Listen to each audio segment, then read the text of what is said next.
Hey guys, welcome back to another video. I know the thumbnail says it is a day of plant things, a day of plant things, but it's actually going to be more of 2 or 3 days. So it's not quite a week of plant things, but it's definitely going to be more than a day. So let me just give you the quick brief on what is happening. So my child is screaming as per usual. The plant room is a bit of a mess. Let me kind of show you what the sitch around me is. There you are. I've got a heap of pots in the corner. I have started to clean out this cabinet here that houses most of my home decor and pots, and there's just way too many, so I'm gonna be selling those. I've got that little box of washed vessels and this one that I need to put away. I have plants that I'm selling here, all of this, plants that need to be repotted. And yeah, it's just kind of a mess. I need to handle this today or maybe tomorrow. I'm not sure. I'm not really sure yet. But anyway, there's a little bit of cleaning that I need to do today, so some like housekeeping stuff. But most importantly, tomorrow is the first live sale that me, Alice, and Jing are going to be doing together. So I used to sell my plants through Lauren at North Shore Tropicals, and I am super grateful that, you know, she allowed me to sell through her for so long, and it was a great run. But driving out there is just not really feasible for me anymore. It's quite a trek. I don't know what it is, but it seems like from the beginning of the year until now, traffic has gotten like 10 times worse, and I dread having to go anywhere if it's not like the dead of night. So with Archie, me having to pump every 2 hours, it's just not, it's not feasible anymore. So I'm actually going to start selling through Jing, and she's kind of getting her business sort of up and running again, and she's way closer to me than the North Shore is. So I'm going to be selling through Jing, and we're going to be doing our first live sale on Jing's account on her Instagram, and I am going to be recording a bit of it tomorrow. So that's what tomorrow is going to be. But I have a handful of plants that I've pulled here. Some are propagations, some are some of the hybrids that me and Alice worked on together, and some are just some random guys. So like I have all of these seedlings that I'm selling. I don't think I'm gonna be upsizing these. They're in these little 2-inch pots. I usually like to keep my own pots, these 2-inch guys, because they fit so perfectly. So I actually might upsize them because I want my pots back, and then at least when the person receives them, they don't have to worry about it for a while. And then these ones I am not selling yet. These are, where the heck?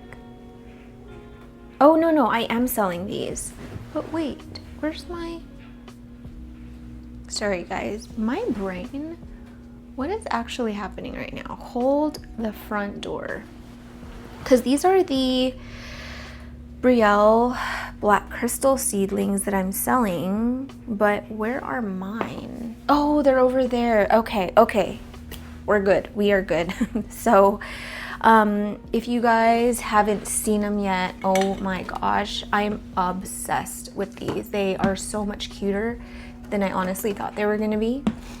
No offense, but we pollinated my Anthurium Brielle, which is a dock block crystallinum hybrid. No, it's a select dock block crystallinum, and we bred it with Alice's Anthurium crystallinum black, and they're so cute and round.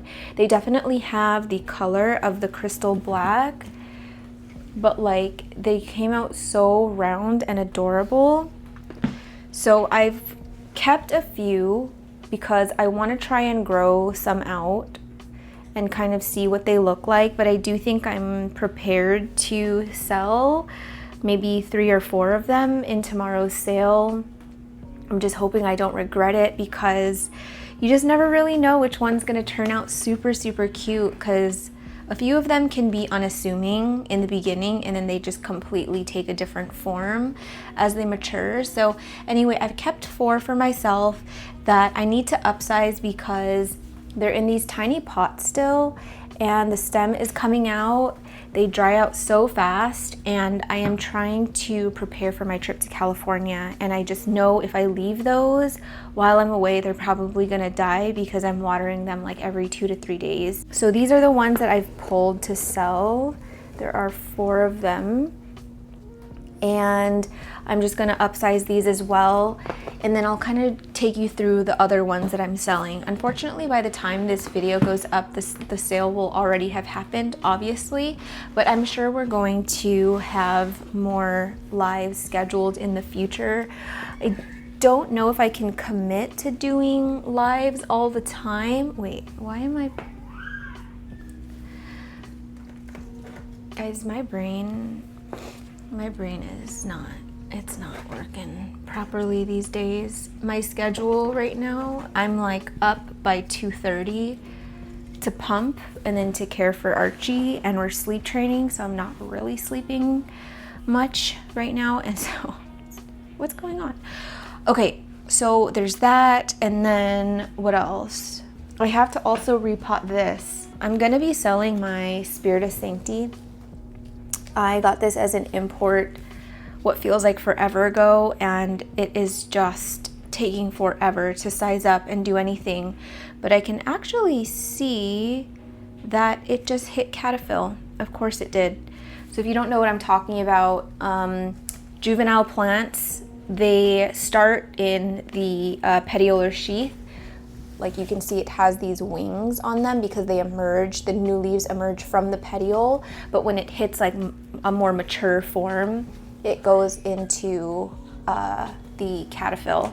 So anyway, I'm gonna unpot this because it's in pawn, and I am going to sell it because I'm over this one, I'm getting a new one, and that's that. Okay, now that I have done the longest intro ever, let's just, I was gonna start with cleaning, but you know what? Let's just get straight into repotting because I wanna get this done. And I also need to redo like my labels and stuff. So because they were in little prop boxes,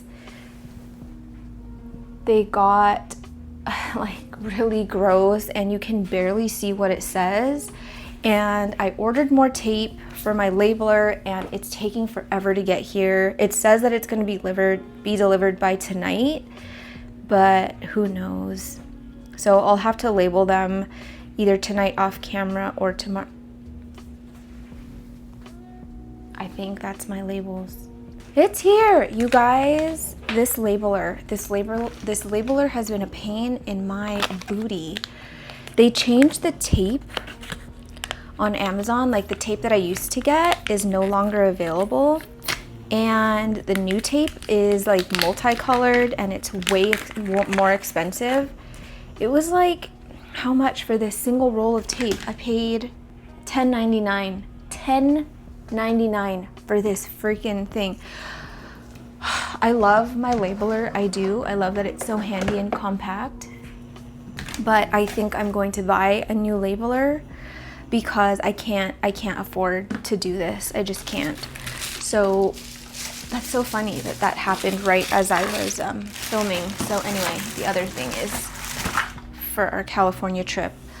Okay, would you like to say hi? Come here. Don't knock my camera over. Don't mind his little quiet socks. Hello. Whoa. Hi everyone. Bud is doing good. He's the best big brother ever and just the best doggy. I'm so lucky to have him. Okay, babe, mom's working right now, okay? Go with your brother. Go with daddy. All right, guys, let's finally start. I feel like I've done absolutely nothing and I've been recording for almost 15 minutes. So who's furious right now? I'm doing a makeshift table because I am feeling like it's a floor day. You know, there's just some days where I just want to be on the ground, you know. Let's start with these because I really want to get these out of here. And I need tags. As usual, it's gonna go into these dollar store cups. that I've been buying. So my method for trying to keep the supplies that I have and not needing to restock on things so much is these 2-inch pots I use for myself to grow them in my house. I keep reusing them, and then before I sell it, I buy these dollar store cups because these are way easier to buy and find than these ones, and then that way I always have little seedling pots to use. I want to make sure that none of these are being sold with spider mites. I am though going to make a disclaimer in the live sale that, you know, I've been dealing with spider mites. I have spider mites. It's been exposed to spider mites. I can't make any guarantees. It's been treated with Spino, but you know, buy at your own risk or comfortability. And I just, yeah, I want there to be transparency with that, because even if I don't see any, and I might use my my zoom lenses to kind of do one final check before these go off to their new homes, but yeah, I obviously can't make any guarantees. No one can really make any guarantees if you think about it. So let's get this stupid tape out of here. I bought this knockoff tape because it was cheaper, but it is garbage. It was like printing all of my labels like this. Like, it seems like it was too slippery or something. That's what she said. I mean, this tape feels really slippery too. My other tape was like matte. Why do you fix something that's not broken? The tape was fine the way it was. Now you're trying to be all fancy. Okay, so I am just hoping that this works, or else this is a massive waste of $11 and I'm gonna be so mad. Why doesn't this thing want to close anymore? Okay, we'll see. All right, so let's repot first. I've got some of my mix here. I am not going to be mixing more tree fern fiber into it because I'm lazy. It's a pretty good mix as it is already. It just doesn't have as much tree fern fiber as I am wanting or used to or whatever, but it's gonna be fine. Oh, and I don't know how I'm gonna do this because I don't know. Oh yeah, it'll fit on these cups. I bought these stickers. I wanted to make my packages fun. So I bought these stickers to put on my cups, and they're all different kinds of pug stickers. They're all really funny, but it's hilarious. Look at what it came with. I didn't even know this was in the package. Pugs, don't shame Pudge. This was made for me, so I'm obviously keeping this one, and then I put this one on my phone. It's like a salmon nigiri pug. Grow up, Sherman. Okay, this is really high, I'm not gonna lie. This is like freakishly high. Okay, so let's do these first. The ones that I'm selling, not the ones that I'm keeping. I don't want to mix them up. Typically I wouldn't want to repot something right before it's being sold, but it's going into the same substrate. It's literally just going into something bigger. So I'm feeling a little less, where am I gonna put this? A little less anxious about it. I think it would be different if it was going from like, you know, pond or something to soil. Like I was doing a complete conversion. But it's soil to soil, so I think it's gonna be fine. I'm honestly a little nervous because like when I was selling through Lauren, she handled all the customer service things, like if packages were lost or, you know, something came in rotted or something. And now I'm gonna have to be dealing with that, and like I don't know. I'm just nervous. I don't really like when I, like for my business, doing customer service stuff is like my least favorite thing. Especially when something goes wrong, because then you just feel so bad. And especially something like live plants, it's just a gamble, you know? I feel like that's something that's, I don't know, it's the one thing that has always deterred me from wanting to sell plants on like a business level, like making it an actual business. Not that I've really ever had a desire to, like when I first started my plant Instagram and I was really like taking this plant thing more seriously, a lot of friends were like, oh, so are you opening a shop, or like, you know, whatever. And I don't know, I think the thought of it sounds really like fun and exciting, but when you actually think about the day-to-day and the logistics of it, it's actually quite stressful, and it's never really appealed to me. I would love to be like a consultant for a plant shop, or just like a regular employee or something. Like I really liked working at North Shore, like doing the shop stuff, cleaning, merchandising, doing all that stuff, but I don't think I would ever want something like of my own. It's just a little bit too scary. Okay, so I'm just doing a quick root check. Some of the roots that came out of the bottom of the pot have mushed off, but plenty of new roots, and they, for the most part, look really, really good, and I think they're gonna do great in transit. I think that's one thing about selling something online and shipping it. Cuttings are usually a hit or miss, but usually if you sell something with a nice, healthy, robust root system, you know, it does a lot better in transit. So these are quite small, but I think they're gonna do just fine. The weather seems to be kind of easing up a little bit in terms of the warmth, like the heat. So, and then I think I'm gonna be inoculating these with, I think I'll do I'm feeling TPSC today. Me and Alice just filmed a video together. Well, you would have watched it by now, because it would have went out last week in your time, but, or no, not last week, the week before, so 2 weeks now.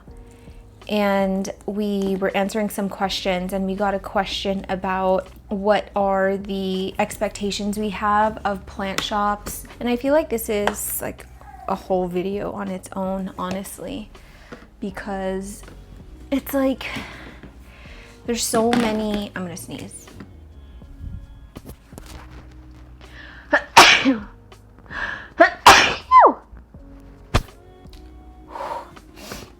There's so many things that go into running a successful plant shop. Customer service, the range of plants that they offer, reputation, the way they ship.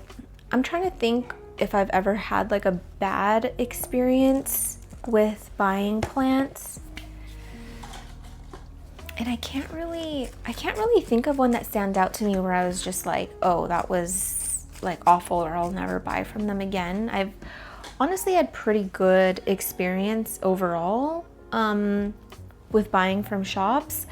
I think the only one that kind of comes to mind is back when I first got into Anthurium, really, and this was like in 2020.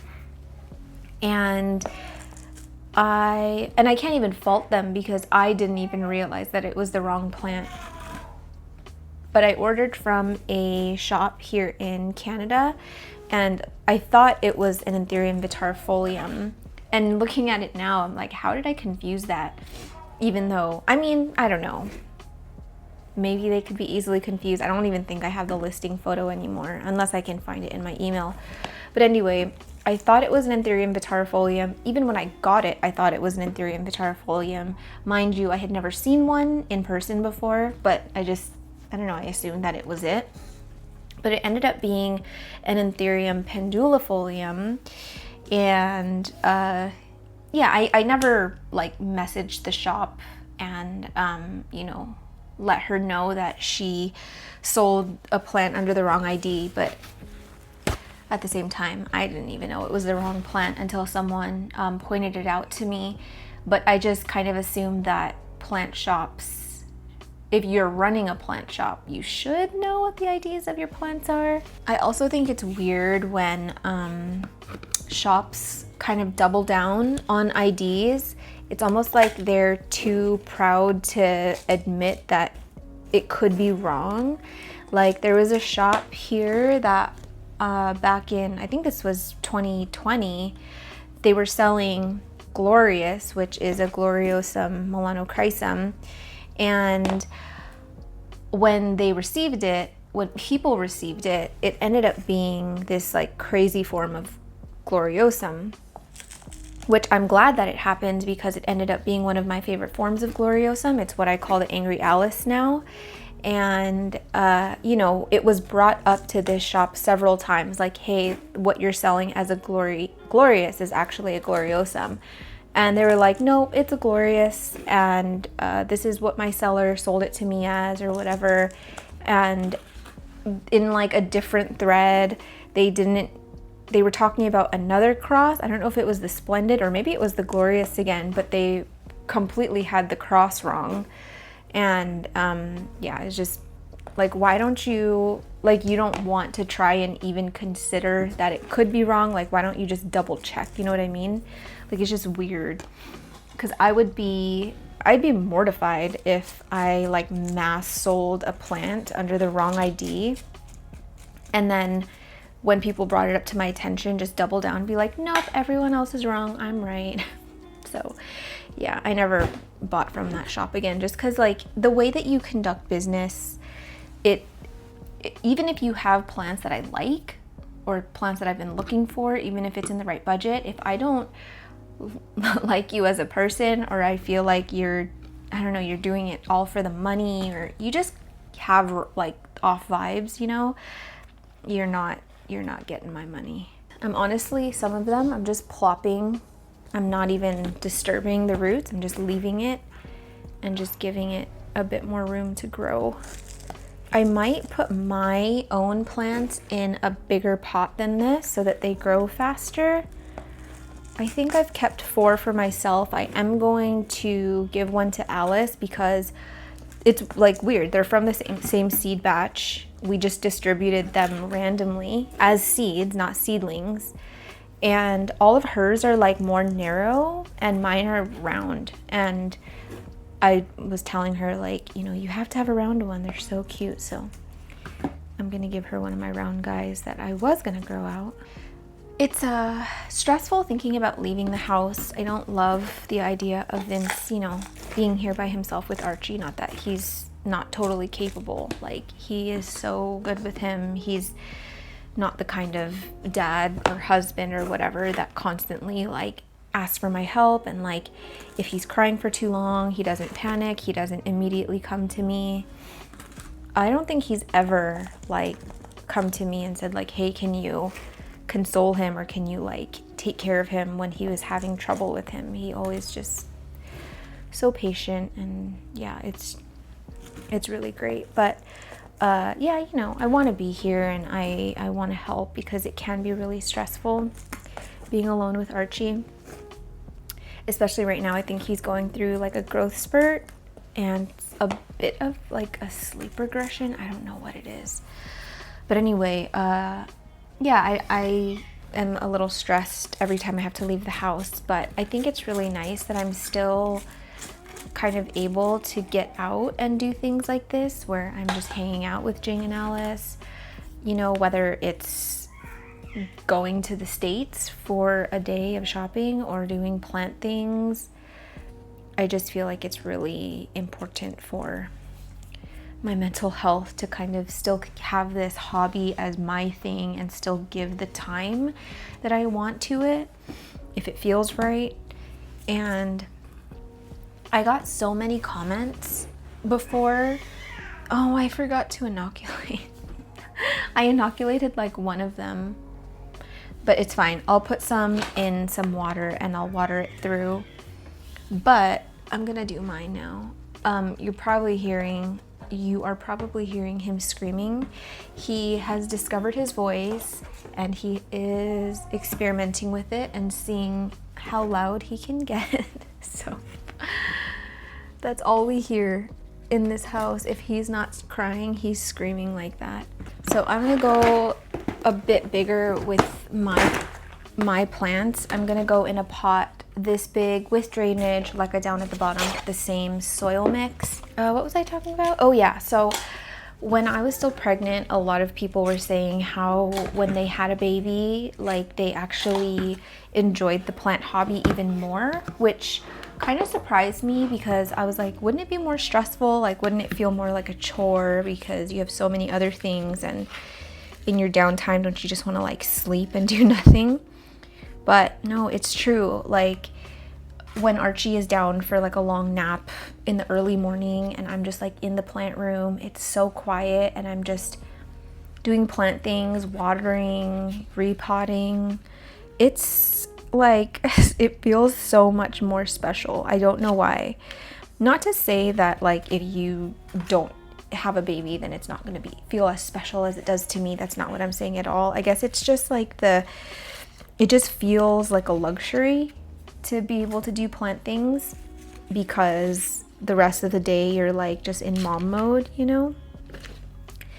So yeah, it's really, really fun when I get to do stuff with my plants and just spend time with my plants. It almost feels like my other children, you know, that I'm spending quality time with.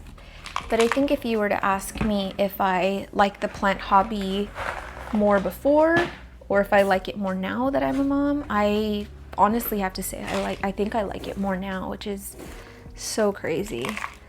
But yeah, I honestly thought that I would feel kind of overrun by my plants, or they would feel more like a chore rather than a hobby, and having to do like plant care stuff would feel like a chore and not a hobby.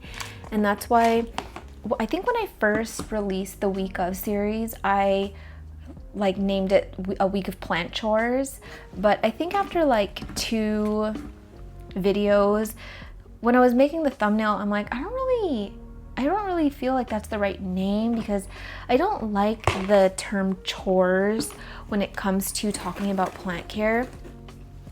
Like, don't get me wrong, there are certain things in this hobby that are 100% a chore, like washing vessels, putting away vessels, cleaning up after repotting. Those feel like chores to me. I don't know why I like cleaning the house. Like, even after a long day of Archie land, you know, where all his toys are everywhere, there's bottles all over the place, bottles in the sink. I don't know why I really, really enjoy that nighttime cleanup, like that nighttime reset, putting away all the things, or just cleaning in general. I just like cleaning the house in general, but cleaning up after a repot is the bane of my existence. I hate it. I cannot stand it. So yeah, there are definite chores, but I didn't want to label the whole thing as like a week of plant chores, because the things that I was doing in there, like in the week, they weren't all like plant chores. So that's when I went, you know, I decided to call it plant things, because they were not necessarily always plant to-dos. They weren't always plant tasks, but like, you know, I'd go out and plant shop or hang out with plant friends. So plant things kind of make sense to me. Speaking of the series, I've been getting a few, not a lot, but a few sort of suggestions about like what people like and don't like about the week of, and I do ask about feedback all the time, like, do you guys want to see time lapses? Do you guys want to see cleaning? Do you want to see repots? Because I make this for you, but I guess just to remind you, the reason for these super, super long videos is because I want you guys to have something to put on in the background while you're doing your plant stuff. And it's not necessarily a video that you have to really pay attention to. Like when I watch my favorite plant YouTubers, I feel like I'm constantly like rewinding and going back because I'm like, oh shoot, like, because I have my AirPods in, you know, and I'm like, oh, they're talking about a certain plant, or like they're at like a plant market and I want to see what plants they're talking about. And I have to like stop what I'm doing, go back and whatever. But this series is kind of so that you can just put it on and not really feel like you have to be watching all the time. Kind of like what I'm doing now. I'm doing the same thing. I'm just repotting the same plant over and over again. But you know, at least you can just have it on in the background. So I've had people say like, can you like remove all the time lapse part? We don't need to see time lapse. Or like when you're tidying up your plant room, we don't need to see that. But I have had a lot of people say that they like the time lapse stuff because those are the times where they can really sort of look away from their screen. And I do try and put on good music while the time lapses are on so that it's not, you know, super boring. But anyway, all of that said, just as a reminder, that's kind of the purpose of these week ofs, is just for background. But some people told me they just like sit through the whole thing and watch, and I'm like, 3 hours of me, like, don't you go crazy?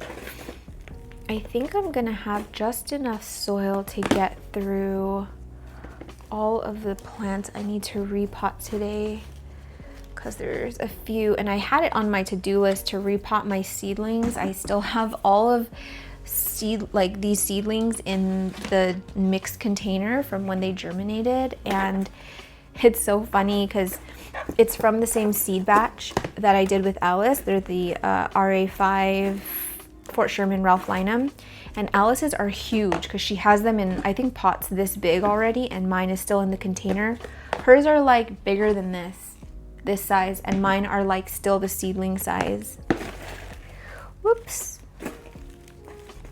I've been needing to do that forever because I was gonna do like a seedling repot and chat or like a seedling Q&A, but then I ended up just going live and answering all the questions.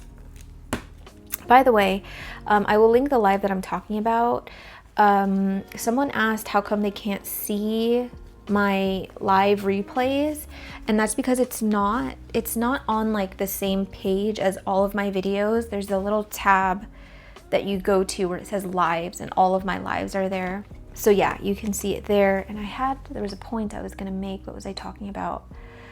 See, oh yeah, so I did a repot and chat, or not repot and chat. I did like a repot and Q&A, and it went really well. I felt like engagement was good and stuff, but I was having a very, very hard time keeping focused, because like repotting and talking is already hard enough, but repotting, answering a question, plus trying to read comments as they come in on the chat is really hard. And someone even like yelled at me in the chat and was like, I'm feeling ignored. And I was like, whoa, dude, calm down. I didn't even see your comment, because it like goes so fast depending on how many people are in the live and like how much people are engaging. But I was just like, sheesh. So yeah, obviously I don't like feeling like I don't like that people feel ignored, but I think if you also keep in mind, like on my end, how difficult it is to kind of juggle all of those things at once. I already have a hard time keeping a solid train of thought these days without completely going off on a tangent and then I forget what I was even talking about. Okay, I hope that these like their new homes. So I am going to inoculate, and I think I'm gonna just leave it. Where am I gonna put these? I think I could just put it, I wish I had another bin this size, and I probably do somewhere. But where? But where is the question? Oh, right there. Okay, I know. Because I want to be able to My legs are gonna fall asleep. Oh, you know what? I did want to repot these because look.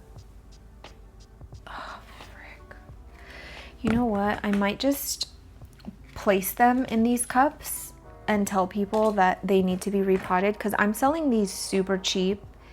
And to be honest, it's not really worth my time at this point. Every minute of my life now matters. And I just can't. I can't. Wow, this one is dry. Okay, so I'm gonna put my plants in here because it needs a cover, or it needs a drip tray. But now I need to figure out which one I'm giving to Alice. I think I can give her, well, this one doesn't look like it's gonna be super round. Maybe I'll give her that one or this one. Maybe I'll give her this round boy.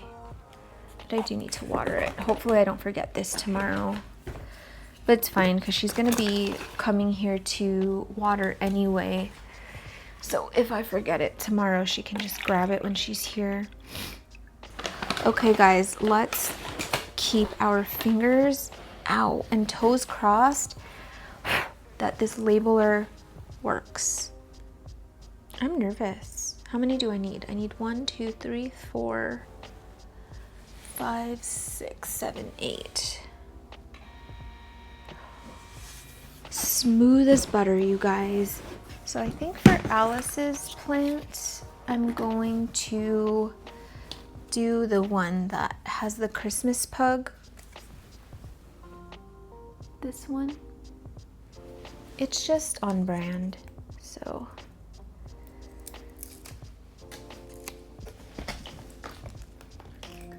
The sucky thing is that these pots, these kind of frosted pots, they don't hold stickers very well. But this actually, oh, that actually feels really good. So we got Christmas pug on there. Ugh, just got a reminder that I need to pump. Do I? I think I could push it an hour.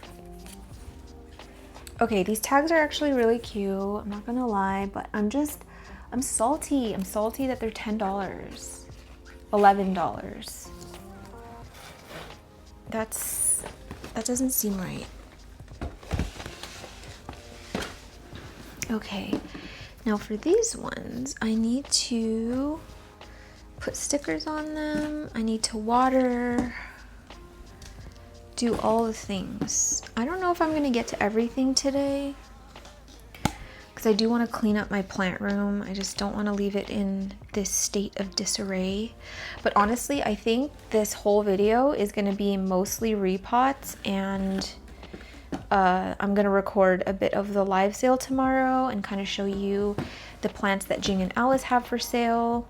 I think if Jing lets me, I might give you a peek into her plant collection. And yeah, because I am actually kind of excited because believe it or not, me and Alice have never hung out at Jing's house. Like, I've never really got to see her plant in her house. Like, there's only one time I went inside her house, and it was when we imported Majestic, and it was just to pick. Oh, I just broke this leaf. Damn it. It was to pick out the Majestics that I wanted, and then I left. So I didn't get to look at her collection. I think around that time we weren't super close yet. So I probably was like this, looking, in the side, but I wasn't actively oh, let me look through your plants. Well, now I need to put this one back because I just ripped this leaf. That pisses me off. Okay, tags. Hopefully these tags don't melt too. And then stickers. I'm just gonna honestly be super random with the stickers. I'm just gonna grab what's on top. So we've got Pug with the bunnies, his little bunny babies. We have a Pug devouring a donut. We have another pug nigiri. This makes me want sushi, but we ordered so much food this week. And then we have crying sad pug. So hopefully this just cheers people up if they're having a hard week. I just really like getting plant meal that's like fun, you know, when they have little goodies and treats in them. Even if it's just like chocolate or something, I don't know. I was trying to think of another way to make it more fun, but I didn't want to stress Jing out with shipping. Come on. Oh my gosh, I just noticed that this little nigiri pug has a little splooch of wasabi on his head.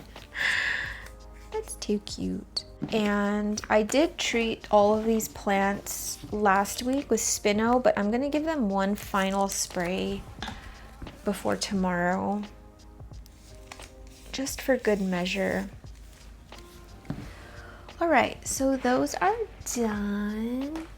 I need to kind of put them aside. I think so let me show you who I have for sale, because I'm not repotting all of these, thank goodness, because I do not have it in me to be doing all that today.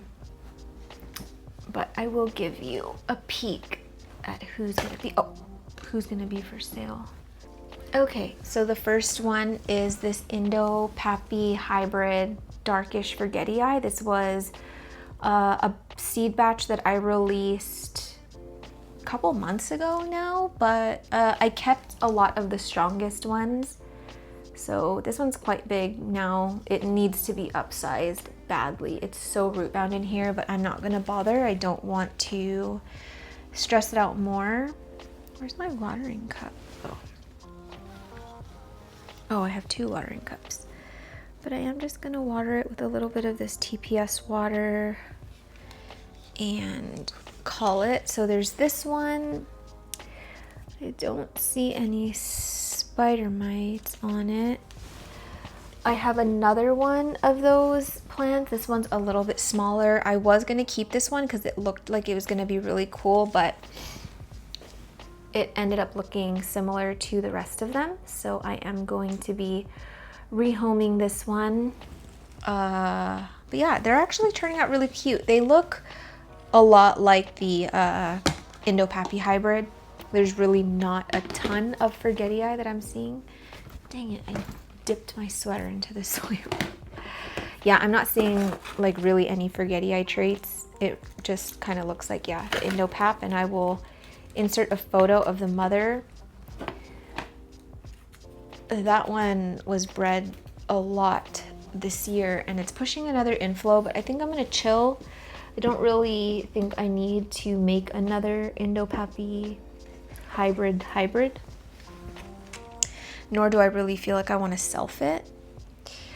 Okay, this one is a Dorayaki Luxurians. I actually imported this one and I'm just ready to let it go because I'm trying to kind of minimize my Dorayaki hybrids. I just feel like there's too many.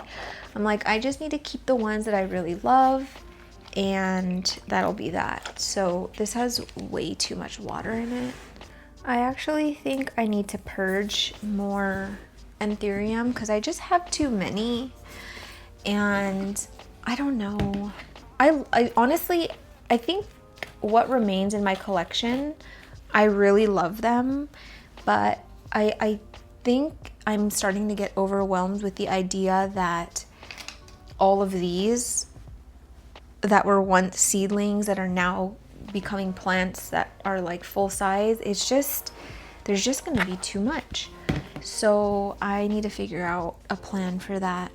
Okay, Dorayaki Lux is gonna get this refined gentleman here. I don't know if he's a refined gentleman or a magician, but I'll leave it up to your imagination. And you know what? If you don't like pugs, that is just too heckin' bad. Okay, and then we've got this little pug wrapped in a blankie, pug in a blankie. So cute. And then this pugcado. These would probably be so much bigger if I upsized them a few weeks ago. They are bursting out of its pots. I think right now, like, my priority is obviously just like watering and fertilizing. Watering, fertilizing, and pest treatments are like top of my priority list right now when I am able to do plant stuff. Repots are kind of like a special treat if I'm able to sit down and do some repotting. So a lot of my plants need to be upsized. I think maybe one day I'll have Alice come over and she can help me and we can just tag team all the plants that need to be upsized. So another plant, let me move these because they're just like in the way. Sorry. Okay, I am selling my Hoya villosa. It has been a good run with us, but I think that someone else will appreciate her more. I mean, I do really like this plant. I like how dark it is. I love the fuzzy texture. You guys, the texture is everything. I probably could take some close-up shots for you with my zoom lens to show you how fuzzy and delicious it is, but it's all the way over there. It's just the end of the road for us. I feel like over the years, I've definitely tapered down my collection to the ones that I really love. And I think when it comes down to it, it's like, I love the Eve Rocherai, I love the Obovata, I love the Linearis, I love the New Guinea Ghost. Like, there are certain sort of staple Hoyas that come to mind, and this is not really one of them. So I would much rather find it a home where, you know, they will love and appreciate it more than I do. So end of the road. It's crazy to think that at one point I had a whole cabinet of just Hoyas, but that was like the peak of Hoya apocalypse, and I do not want to relive that again. Like I mentioned in a different video, I can deal with the spider mites barely. I can deal with thrips. I can deal with, that's really the only two pests that I like have trouble with, or that I ever deal with. But mealybugs, me and mealybugs do not mesh. I am scared to death of mealybugs. Okay, Hoya villosa needs a sticker. He will get this pretty pug. And who else? Oh, another two that I'm selling. These are propagations of the Crystal Lux that I got from Bunny. I have two. Well, I have two of them, and they're both very cute. About the same size. I can see some roots. I don't know how robust or good the root system is, but I can see new roots forming here at the top, so that's good. I can see some roots here. Yeah, this one's looking proper. So I'm gonna make new tags. I'm gonna top this one up, and what did I say? New tags, because these are looking crusty and dusty. And then I've got this Carib Queen that I'm selling. I think this is one of 3 propagations that I have, but this was the top cutting, which is why the leaf is a pretty good size already. And I'm going to redo this tag because I want to write what the actual cross is. So if you don't know what the cross is, it's an Anthurium dressleri crossed with a regulosum. So it has the shape, I would say, of the dress and the texture of the regulosum. All right, and then the sticker you are getting is, I don't like him. That is not a cute pug. We're not using him. If I got this one in the mail, I'd be sad. You're going in the trash. Oh my gosh, is this a pug in Jello? Like when, what's his name? Jim put Dwight's stapler in Jell-O. Any Office fans here? I've only watched The Office once, from start to finish. And I was very, very team Jim and Pam throughout the whole thing. I was just like, they've got to be together. They're so cute together. But the more that I like watched like TikToks about why Jim and Pam were actually horrible and why Pam is just horrible in general, I'm just like, ugh, I don't like them together anymore. So I have an Anthurium King of Spades crossed with a red crystal. Here, that is a propagation from my main plant, and then I just have a regular King of Spades here. This little King of Spades red crystal is so cute. Look at that. Look at that new leaf. Looks like a little Carla, her little watermelon. What the heck just fell? Oh well. Ooh, my camera's been running for really long. Okay, I think after this, I'm going to give my camera a break and you guys will go on an ad break. These aren't much to see. These are the Indo-Pappy hybrid crossed with the Crystal Mag Dark Forgetii hybrid red sinus that I did. And I will throw in Mom and Dad here. Dad doesn't look that great right now because he's just gone through it. And Mom is looking great. And yeah, these are really, really tiny. I was not trying to grow these out really huge just because it was such a massive yield that I think I got like 80 seeds from that harvest, and I think they all germinated. I have like a whole container of them that I need to pot up still. So these are going to be really affordable if you've been looking for, you know, a complex hybrid. And yeah, I need to make new tags for them. I'm flustered. It's so funny. I posted this on Instagram today. I posted the dad photo and I was like, can someone tell me like what the technical term is for a sinus that protrudes like that?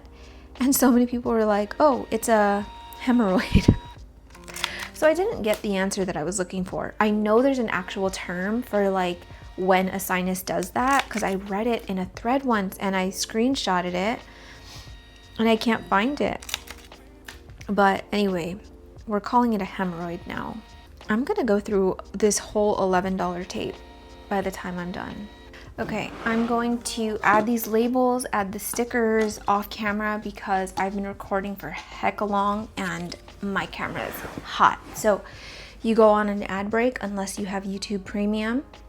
It's great that you got it like that, but I'll be right back.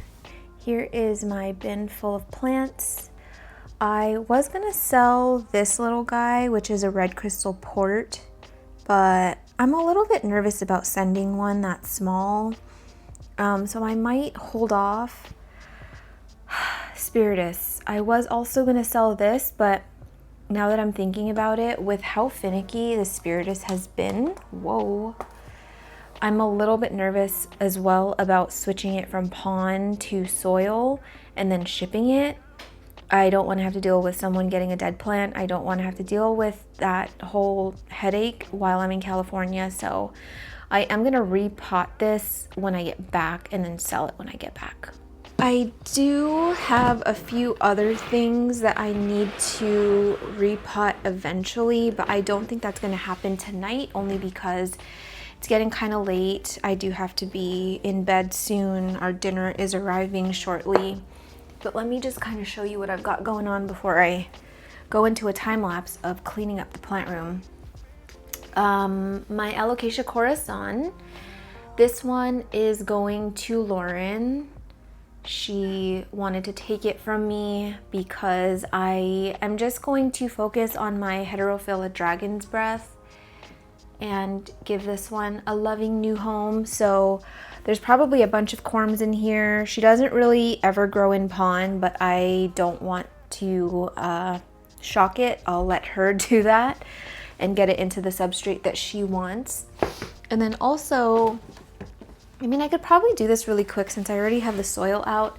I got these really cool Stapelia seeds from someone named Leanna. So she sent me her book, which I think I have either here or on my bookshelf. I will link it in the description. She wrote this book of poems that was so powerful and so, like, it just punched me in the stomach, sometimes in the best and worst ways. It's a lot about healing and transformation and like sisterhood, and it's like honestly probably one of the most beautiful books I've ever read. Anyway, she snuck in some of her Stapelia seeds into the little love note she wrote, and yeah, I grew these, which is pretty crazy. I don't know exactly what kind of Stapelia this is, but I think I'm gonna keep maybe like 5 in one pot, and then I will either rehome the rest to neighbors, or I don't know. I don't really know what I'm doing with it, but I don't know. I could repot that. Also, I have these 2 Ripsalis that I want to pot together to sell as well. So maybe I can do that really quickly. Gosh, I'm making more of a mess here. And then this is what I was talking about. So these are the Indo-Pappy hybrid, dark forgetti-eye red sinus. I have so many of them. So I eventually need to repot those, and then I have some more RA5 Fort Sherman Ralph Linum seedlings that I need to repot, but I'm not going to do that today. That's way too much work. I was going to sell this propagation of this dark-ish forgetti-eye, but I found spider mites on it, so she's not going anywhere. But okay, I think what I'll do really quickly is just pot up. I think I'm just gonna leave this for now because I need to get the plant room in order. Ow. I'm injured. But I will, yeah, let me just repot the Ripsalis. I could sell it in tomorrow's live, but this can only be shipped within Canada. So I'm not really sure. I don't know. I'm just not really sure how successful I will be in selling that or selling it. And they are starting to sell these locally, so, but it doesn't mean that, you know, all of Canada has it. So there still could be people in Canada that are looking for Ripsalis. I thought it was going to be way more rooted than that. I mean, there's roots, it's just not crazy rooted. And it was in a prop box, and so it's got all these aerial roots that I'm gonna cut off because it doesn't look very nice. I'm probably not gonna sell this tomorrow because now that I'm looking at how rooted this is, I think I just want to give it more time. Also, this is going from water to soil, so there might be a little bit of transition shock, and like I said, I just don't want to deal with any DOA plants. It feels really good to like empty out so many of these prop boxes because at one point there were too many. And if you guys saw in a previous video, I did get rid of my tent, and honestly, I feel so much better. I feel so good about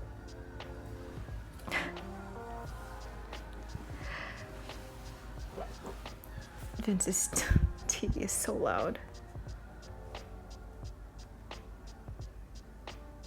Okay. He lowered the volume.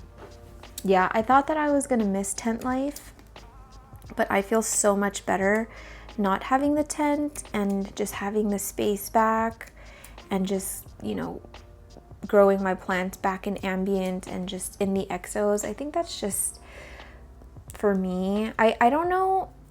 I think it might be different if I had a house and I had like a basement where I could keep a tent and like maybe a cold tent, which sounds kind of weird, but Ever since my friend Erin started growing, oh, it's way easier to just pull it off. Ever since my friend Erin started growing her plants in a greenhouse, in a tent, in a cold basement, and just seeing how well her plants were doing, I was like, I want a cold tent. It sounds counterintuitive, but her anthurium grew so well in there. But I think other than that, if I didn't have a basement that I could put it in, not like a room, but like a basement, I probably am just gonna be tent free, which is fine. Because everything is getting kind of big anyway, and it's not like I really have the space for it. Okay, so I'm gonna inoculate you.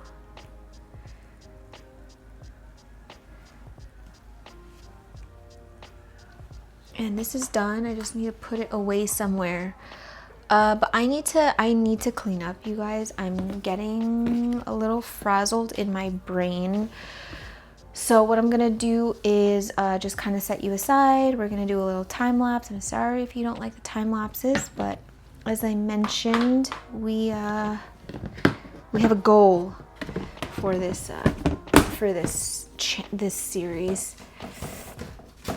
But I do timestamp. I do try and remember to timestamp these week ofs so that you can just skip to what you want, skip the stuff you don't want to see, and it'll be easier for you to navigate that way. But yeah, I'm gonna set you aside. I'm gonna clean up in here, and then tomorrow I don't know if I'll either see you in the car. I don't know if Alice is gonna come here. I don't know if we're gonna do a car chat. I don't know.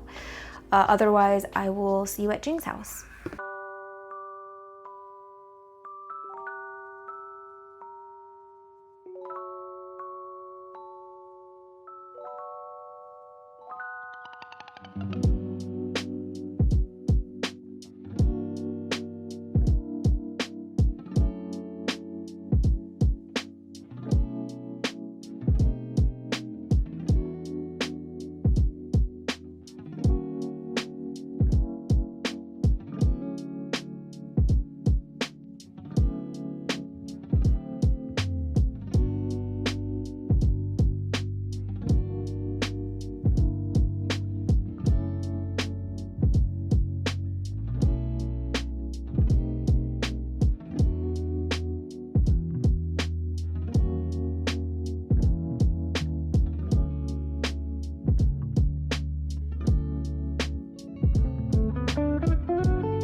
my so testing. Say hi, Jing. Hi. Hi. So I was gonna show you Jing's plants. I was gonna show you everything people are selling or that they're selling, but I got here hecka late. And we're already 5 minutes past our start time, so that's Fred. not gonna happen. And You're Fred supposed is to going get your crazy. So energy out. let's see what I get. Hi. Sorry, I'm just grabbing the sauces. Are these smaller than before? Like, Hey, Yeah, they used to Wow. be taller. make it deeper. Koala. hey, you come in. Fred, don't. I'm scared he's gonna rip my C-section scar open. Ew. Ew, Fred. I have wipes. Gross. Here you go. Sorry, guys. We are hecka late. I got know. filtered. We had to get McDonald's. I'm so hungry. I got filtered. For my plants, if you guys watch my YouTube, you already know this, but I have been dealing with spider mites. I have checked all of these plants. They've been treated multiple times with Spino, but I just ask if you are not comfortable with treating, or if you're not comfortable treating spider mites, probably don't want to buy. But that's I just want to put that out there. I don't want to like make you guys think that I'm like trying to hide anything. So yeah, I've been dealing with spider mites, but I have treated it like multiple times. And I did an inspection with my zoom lens and I didn't see anything. So yeah. Well, we can start with Anthurium because that's pretty much... Anthurium first always. Yeah, it's like all we've got. Oh, Hoya. Oh, Anthurium. Okay, we'll do an Anthurium first and then a Hoya. Let me move all this These are your crap. plants, so how about you start? It's probably easier to get them. Okay, how about I start with my cheapy ones? So I bred my Indo-Pap hybrid with my first hybrid that I ever made, which was a Crystal Mag Dark Forgetii, but it has the red sinus. If you guys watched my stories over the last like 24 hours, you would have seen the photos of it. I have it in my stories right now. I have a philodendron burrow marks, what is it? Fantasy. Fantasy. This one for, do I say price first or code first? Price first, right? Price first. $15 and code is J40. It's like I forgot how to do live all the time. I haven't done a live in so long. Someone wants a Hoya. How about you do a Hoya? Nobody wants this, I know. I know. Hoyas are kind of hard, but why don't you show your Hoya? Oh yeah. I only have one. And you're in Cali. I know. The rules are so weird now. But like, I have friends that ship me plants in California and some are fine and then some get like rerouted and like inspected. I don't know what the deal is with that. But anyway, here's a Hoya. This is my Hoya villosa. It has, how many leaves? 3, 4, 5, 6, 7 leaves. It's fuzzy and super dark. This one is C5 and I didn't know what to price it at, so I'm starting the bidding at $30 for this guy. Oh my God, Fred. He's licking the crap out of my ankles. My ankles are wet. I know, it's really pretty. And honestly, if it doesn't sell, I'm not even gonna be mad about it. Cause It's the nicest Hoya to touch. it is. Yeah. It's a very textural plant. When I showed it in a YouTube video recently, I was like, why am I selling this again? Yeah, it's a villosa. I have a few Pappy seedlings. I think I brought 4. So it's Pap RA5 crossed with Fort Sherman Ralphalinum. And they're sizing up so well. Like they are really like robust, vigorous growers. So maybe I'll show them. They're very similar. They're all more elongated. Some emergence are slightly more peachy orange than others. I know that one got a little bit dinged. So there's one that got dinged in transport on the way here. Maybe I'll do that one at 55 because it got slightly damaged. So this one is 55 and code is A7. And then this one is $60 and this one is A8. I wish you could show them the parent plant of this because the Fort Sherman Ralphinum is gorgina. A7 to Sylvie. A7 goes to Sylvie. This mouse is insane. I know. What is this? It looks like a battleship from Star Wars. It's a gaming mouse. Oh, that's why I don't know what it is. Okay, let's do more Anthurium then. Yeah. So I have 2 props from my bunny plant. If you've been trying to get a bunny plant, I have 2 of the offsets from my Crystal Lux. I think that this is one of the cutest Crystal Luxes in my opinion. And she was like one of the first people to do this cross. If not the first. Was she the first? I think she was the first. Yeah. So the Crystal Lux, in my opinion, has been easier than a lot of my other Lux crosses. Oh yeah, and my plants have little pug stickers. So it's just a little treat, you know. Look at this guy. Okay, anyway, sorry. So the first one, this one is C21. And it is $35 and it has a new leaf coming out. I don't know if I should wait until this is hardened off to ship it, but We got lots of polyfill. yeah, that's true. So this one is C21 and it's $35. C21 goes to Sylvie. It looks like it has a 6-pack. I know, the little props are so stinking cute. And then this one is C20. And it is also $35. Very Abby as well. I love Lux hybrid props. I find them to be so cute. Like when they're just, like the first leaf comes out of the prop and they're so teeny tiny, but they're Abby. C20 goes to AK Wildflower. Did you change your handle?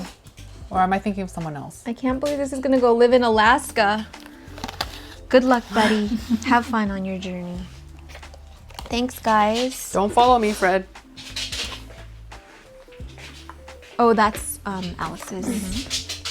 What are you doing down there? What the heck ooh, should we just go? Should we go hard? Let's go for it. Should we go hard? Okay, so do you want to talk about this? Carla Blackgate crossed with Luxurian. So this is Paul Marcellini cross. It was in my... Okay, you know what? I will just show what it was cut from. It's so cute. Like, of a Lux hybrid, of all my Lux hybrids, this one's like the flattest. We have one strappy Anthurium. Yes. Oh, I think Like the Two. bumpiness is really flat, and it has one and two, yeah. kind of a Carla sinus and really dark when it's hardened off. We have 100. Anyone else? I'm gonna start counting down from 15. 15, 14, 13, 12, 11, 10, 9, 8, 7, 6, 5, 4, 3, 2, 1, and Done. done. If someone wants to say done, Mama K wants more plants. It's gonna get more plants. Yay! Mama. Congratulations, this K one's really wants cute. More plants. It's a good Lux hybrid. Okay. Okay. Oh, I forgot I have coffee. Oh yeah. How about you go? Okay. Oh, someone wants Strappy Anthurium. Yeah, we can show that. Why don't we do this guy? Because it's freaking cool. Hi, Lily. This coffee is bitter. No sweet, not sweetened. Not enough. So this is Just stir it I up. want your coffee. Moroccan Esmeralda Yes. from Alice. And Doesn't it look like a political? I know it's not. I promise you, it's not. Look, The it's lobes are got coming out. it's got the lobes. It's just juvenile this right is, now, This is better leaf to look at. I guess. but it'll get it'll become Moroccanum looking just without the venation of a queen. And it's way easier than a queen. Yeah. As mine is a stump. I have an explanation, okay? It got thripsises. This one, yeah, it was growing in low light. That's what it looks like this, but it's a very easy-going plant. That's just my daughter. Oh, okay. Oh. So this one is $40 and code is A18. Have fun in your new home, friend. Wait, I want to show them. Oh yeah. Do you want to pick another one, Jing? Yeah, I'm gonna Jing. see if anybody wants to take one of my KOS. Ooh, it's a whole plant. sorry. What did I say? So this is one that I imported in the spring. And, Yeah. I had 2 and I'm letting go of 1 and I'm doing starting bid at $100 for this one. That's a good price for that size. It's a really good price from that size. And it's supposed to be from Haji Uli. Yeah. Who wants a baby Anthurium? I have a baby Anthurium King of Spades. It pretty much looks exactly like the one that Jing just sold. It's a 2-leaf cutting from my main plant, and I'm starting the bid at $30 because I didn't know what to price it at for a little tiny prop. Sorry. Is it better? I haven't drank it yet because I just spilled on myself. Sorry, this is what it looks like. I'm starting the bidding at $30. If this King of Spades. Yeah. If this one doesn't sell, I'll okay. I was gonna take it to the States and give it to my sister, but oh well, she doesn't get one now. I'm gonna start counting down from 15. I'm feeling 15 today. 15, 14, So weird. 13, 12, 11, 10, 9, 8, 7, 6, 5, 4, 3, 2, 1, and done. Is this gonna stain? I have Tide pen. Do you No. not use OxyClean? No. Oh, it's so good. Okay, I'll just give you this to wash for me. I'm gonna give you a Ziploc bag of OxyClean. And done. Oh, I'm obsessed with OxyClean. That one goes to RM Puriza. I did my 6th grade science project on OxyClean and why it was the best cleaner. Okay, should we do Carla? You're gonna do Wenli. Wenli. Wenli. Okay, guys, this is not a plant. This is a lifestyle, okay? This is the Wenli. Teeny tiny. But look at the moss forest it comes with. She worked so hard on this. All we need is like a little mushroom or something, or a little fairy. It's like kokedama but in a cup. I know, Right? it's so cute. I just want to Yeah. rub my face on It's it. really soft. But I won't. Yeah. But it's But if so you take fluffy. it out of Do you have a waxy picture leaves. of your mother plant? Yeah. Okay, humor me this. No, don't humor me this. I have a question about pings. Why are pings so expensive if they like kind of like reproduce like crazy? That's the mother plant. I don't know what kind of moss this is. Cutie pie I moss. wish I could identify it. Cutie pie moss. Starting it at 50. It's a really, really cute one if you are looking for a starter Wenli. I'm gonna count down from 15. 5, 4, 3, 2, 1, and done. I always see them for $30 pings. Yeah, 30 I or think the one I more. got was like $40. Wow. Like so Yeah, they quickly. pop often, and you can propagate it by leaf, right? So why are they so expensive?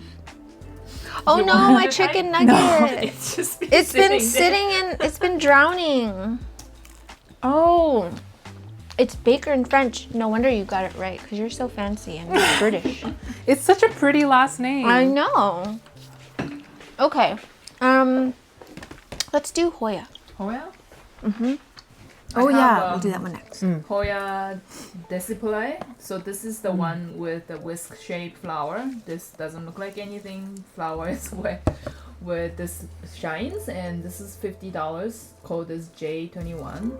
Yeah. Oh, I wish you could show it, but it's huge. Yeah, I can't bring that out. They look like little whisks. Whisks. Flowers. Whisks. So yeah, Titanic J21. It really was. It was like capsized.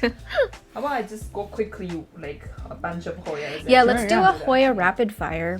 I am so excited for these I ones because the mother cannot plants wait. or the parent plants are so cute. So cute. Wait, sorry, you have to show them your crystal black. So I'm gonna show them all. I don't know if it's like our growing conditions because I always grow things narrow So hers Yeah. are really round and mine are on the narrower side. So if you want round or narrow, we've got you. Yeah. Okay, your Brielle, first of all, this is the mother plant. Oh, you have a Mom. Brielle from Dog Block. Yeah, I have an album. And then the Poland plant is This is the kicker. Look at that. Good boy. That's a good boy. It makes me want to throw up everyone. It makes her want to commit arson. Felonious Felonious acts. Okay. If you guys get one of these, can you please show, like, keep tagging us and what they look Yes, like? Because we were please. seriously going to just keep all of them. I know, because it wasn't like the Oh hugest. my gosh, this is so embarrassing. Fred just licked my ass. Fred, I hope you love them. They're so stinking cute. Because it's kind of sharp and acidic. It's Kind of delicious. like gasoline in a way. Gasoline. Sorry, I'm going to turn my camera off. That's all you get, YouTube. Alright guys, I want to show you just a quick little glimpse of her collection. Sorry, Fred is barking like crazy right now. But here is Hoya cabinet number 1. I don't know what any of these Hoyas are called, so do not ask me. Ooh, it's humid in there. Look at that one. That one's cool. Sorry, the quality is probably not going to be the best because I'm using my phone. What do we have back there? I don't know how the lighting is because the lights are off. Owie.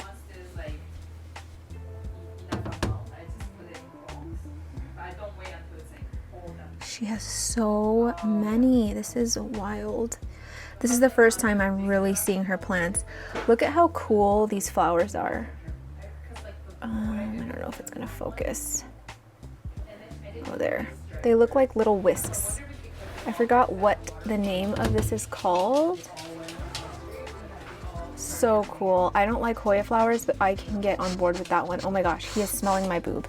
Fred, Hoya cabinet number 2. Sorry, I don't have much room here to back up. And it's blurry. Why are you blurry? It's the worst video ever. Okay. Holy guacamole. Everything is crazy. I did not know her cabinet was this packed. Yucky. Look at that. Ugh. Yuck. And then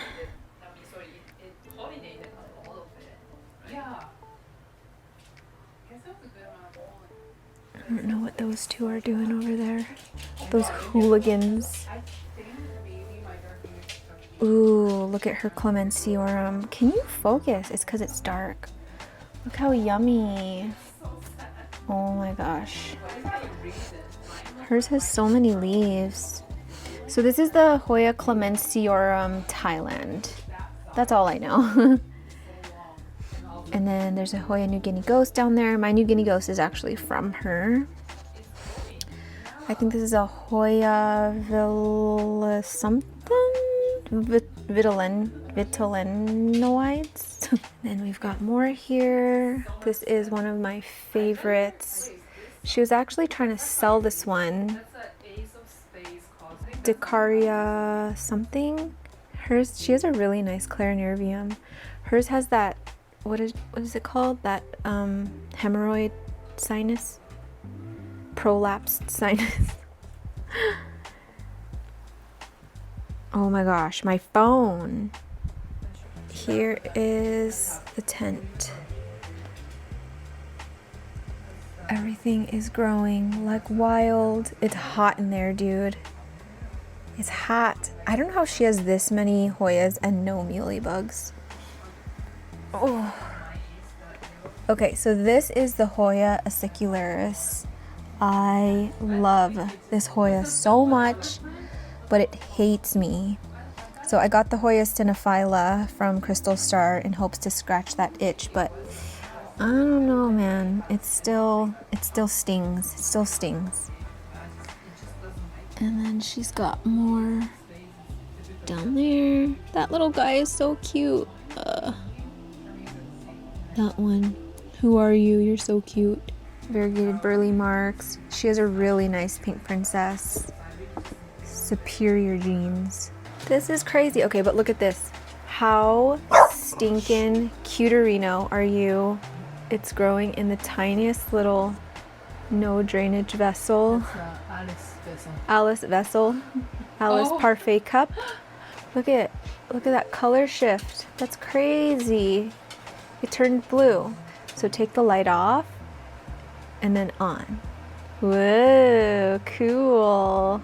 Thank you for your assistance, ma'am. I'm the lighting guy. I'm the lighting guy. King of spades, cutie. Jing, how do you even get in here? I take out whatever's in the middle. I wish I could go into my tent. I know, walk in, that would be a dream. I don't even know who, I know this is a Lux Ruffline in Fort Sherman. I can spot one from a mile away. They look so distinct. And then this is like Anthurium land. Oh my gosh, that little Forgetti is like, help, help me. Look at that. Holy, what is that again? Who is she? KOS. Oh my god. One berry just popped out. Oh my Imagine god. what it's gonna look But look how different the color is on that same plant. That one's pollinated with Pap RA5. That one's Oh, like classic berry color, yeah. but this one's like black. Black. Same plant. I can't believe you have two different inflows going right now, or infructescences. Oh, the poor guy. He's like, help me. Almost there. Let me just die. Just kill me. Kind of reminds me of Charlotte's Web, that really sad ending. Stop. There you go, ruining things. Dang it. I'm really liking the new Serpent. X1 Yeah. Oh, yeah. We need like a Steve Irwin voice. Here in the wild. Oh, look at, I love this plant. This ficus. It's so cute. Look at it. Look at the growth pattern. Oh, and she has more of the Sarawak here. I've used it like twice, I think. Anyway, wait. Patricia. Oh, now my flash turns on.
Oh.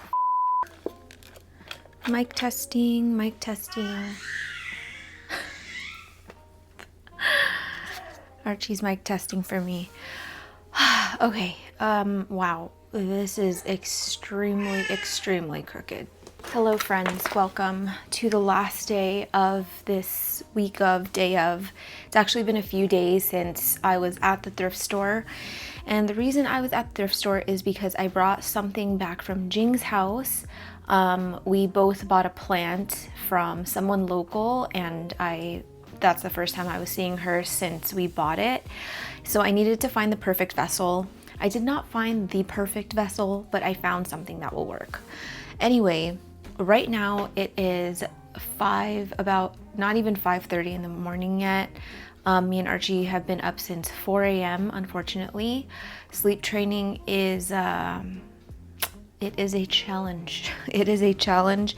I am extremely sleep deprived. I am like deliriously tired. I don't even know how many hours of sleep I've had this week, but I figured since I'm awake, I think the best thing that I can do to salvage my sanity is do plant stuff. So as you can see, the plant room is kind of a mess right now. I was really stressed out last night and I just needed like some time for myself. So I like put on my headphones, I listened to my favorite podcast, and I just started repotting. Okay, where's my, I left my coffee. Coffee is an absolute must this morning. I can't deal. I can't. But we'll chat about that in a bit. Anyway, I feel like right now I have no space to do anything. I finally upsized some of the seedlings I've been putting off for a long time, and I feel so good about it. Okay, let me just try and get somewhat fixed over here because it is just too wild. Anyway, I feel like right now I'm in probably the worst mental state I've been since Archie was born. I was fully expecting like immediate postpartum depression. I wouldn't call it postpartum depression, honestly. It's just, I feel like, what is the term for when you're just running on, I feel like I'm running on adrenaline all the time, and I'm just generally anxious because Vince goes back to, wait, frick, what is what? Oh, there's that, and then, okay. Vince goes back to work in a few weeks. We go to California next week, and I just feel anxious about what my life is gonna look like once Vince is back at work, especially since he's not gonna be on the night shift anymore and it's gonna be me. I don't know, I'm feeling really anxious about it. And we're trying to sleep train right now and it's not going great. And yeah, I'm just severely sleep deprived. I don't know how much sleep I've had in the last week, honestly, or the last 2 weeks. It's been really, really rough. Gosh, sorry, I don't remember what I was saying, but the gist of it is that I am tired and I'm so off-centered. Okay, let me try and find my center here and I'll kind of show you guys what's going on. In the last clip before this one, I showed you guys that I was at the thrift store. That was a few days ago, and that's because, like I mentioned, did I mention that? I bought a plant, and Jing was the one that set up the transaction, and so she had it at her place for a long time, or for a while, and I just picked it up when I was there for the live sale. So I just knew that I wouldn't be able to appreciate this plant if I did not get the right pot for it. So I wanted to make sure that I grabbed something before I left for California so that I had maybe like a week or so to see if it would do fine in the transition or whatever. I did not find the ideal pot, but I did find a pot. I like the shape of this pot, but I don't love the color. Oh my God, you guys. I'm trying not to cry. I'm not even joking. I honestly feel like plants and my husband are the only things that are keeping me together these days. Obviously, I am looking forward to being in California and seeing my family, but unfortunately, I don't know if I mentioned this to you guys already, but the reason that I'm actually going down there is not just to visit them, but I am dealing with a legal thing that has been going on for a very long time, and it's yeah, okay. But I'm not going to California just to visit my family. I'm going there to deal with this thing that has been going on in my personal life for over a year.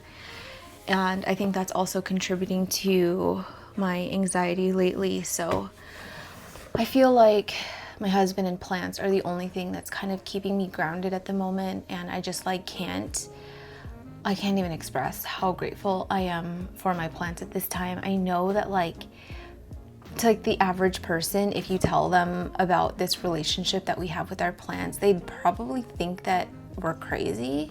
Maybe we are a little bit, but you can't tell me that just being around plants, taking care of plants, isn't a totally different kind of therapy, or I don't know. It's just, I'm just grateful for this hobby more than ever. So that's what I wanted to start with. Anyway, the plant that I got is this plant. I will put it on the screen because I'm probably gonna butcher the name. But look at how cute it is. Okay, so I showed you the big I think it's a Dakari at Jing's house that she was trying to sell. So this is a different kind, but obviously in that same family. And oh, did she write the name? Oh no, it's just the price tag. So the reason that she wanted to sell the other one is because apparently this one grows a little more compact, whereas that one kind of stretches its arms. This one kind of grows upward and just more compact in general. And so I wanted to snag one for myself. So I'm super excited for that, but I wanted to get it out of here because this just obviously it doesn't do it justice. So this is the one that I ended up grabbing at the thrift store. It's concrete and it's gray in person, but it has sort of a beige undertone. And I just wish it was a little bit more beige and not, I really don't like the whole gray concrete pot aesthetic. If this was more beige, it would be absolutely perfect, but it's fine for now. I don't think this is gonna be its forever pot because it's really tiny. Something slightly larger than this, but with this shape would have been my ideal. That's what I was looking for.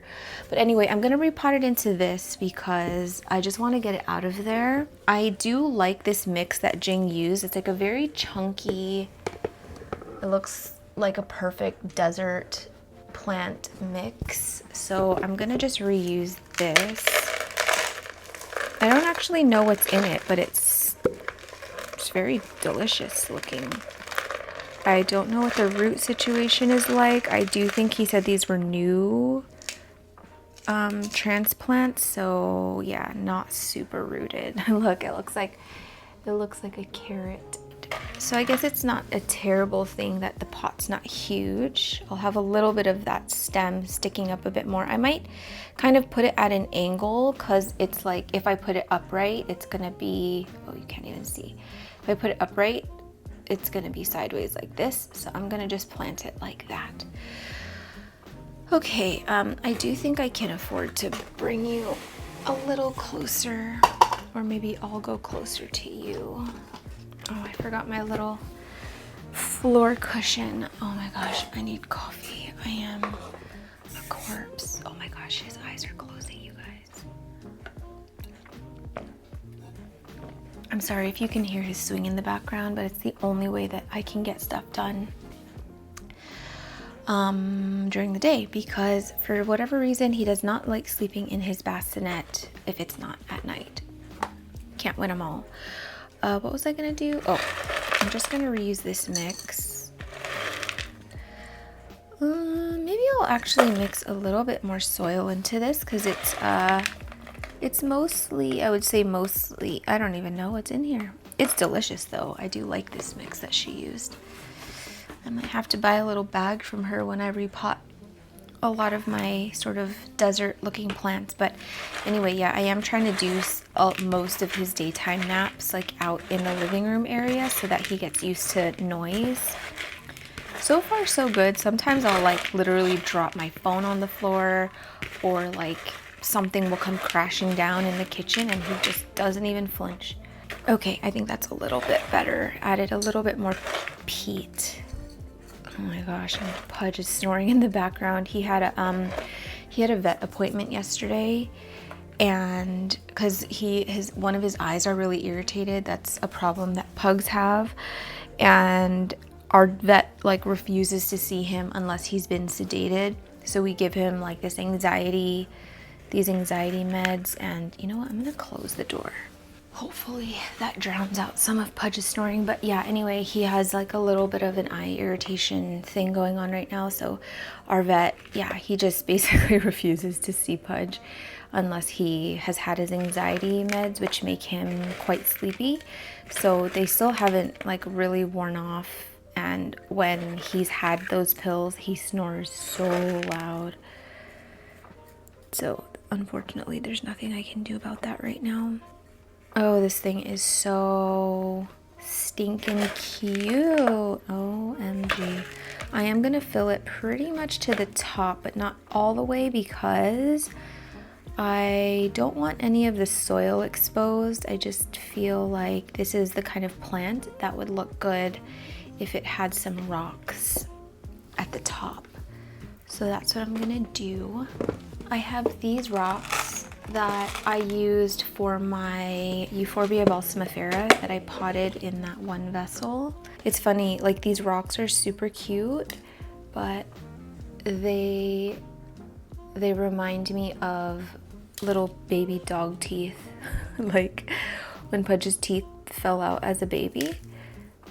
These look just like them. Oh my gosh. I probably should have used a spoon. We operate in only chaos now in this house. Okay.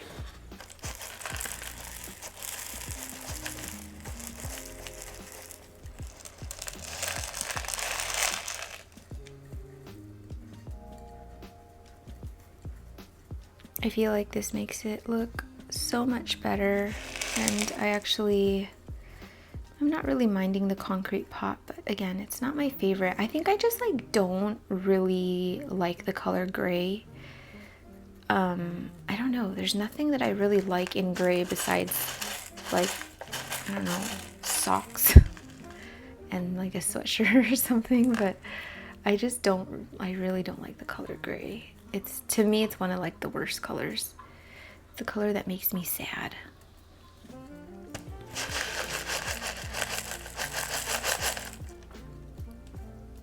All right, we have a nice little layer of rocks here, and hopefully that keeps the fungus gnats out as well.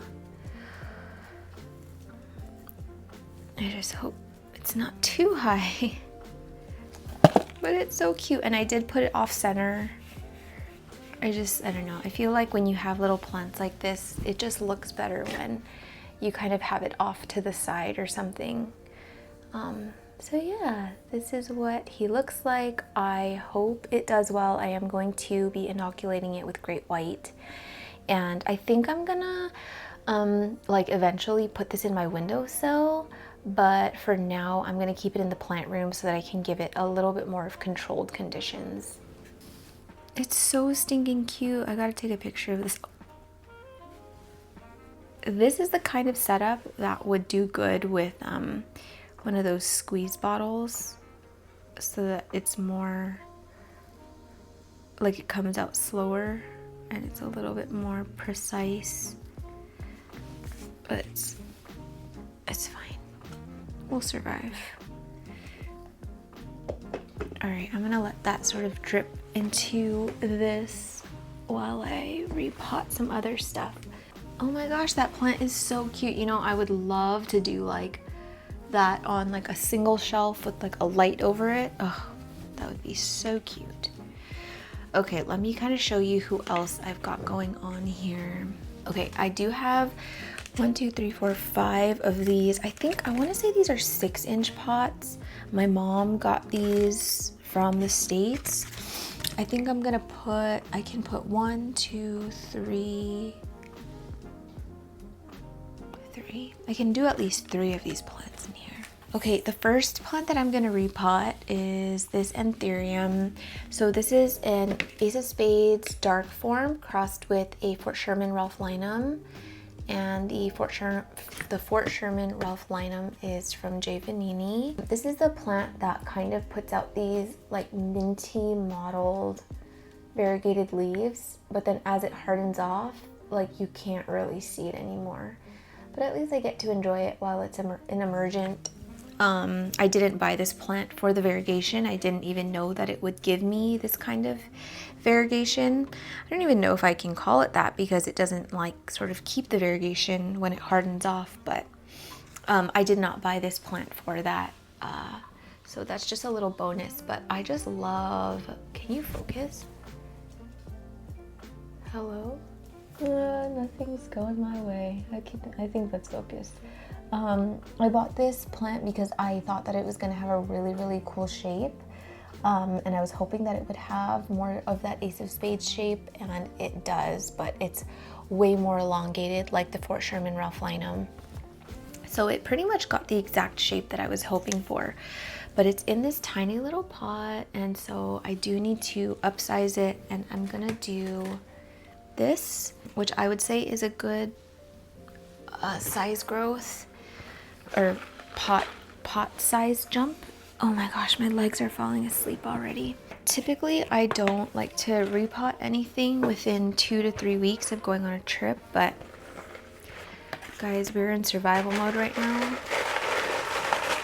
And most of these plants that I'm repotting because they dry out so fast.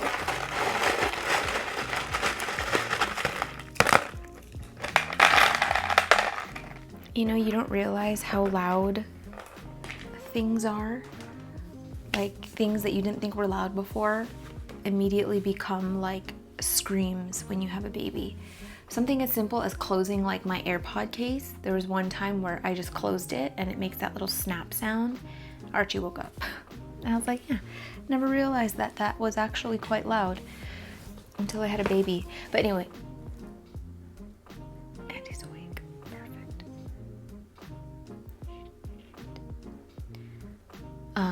Yeah.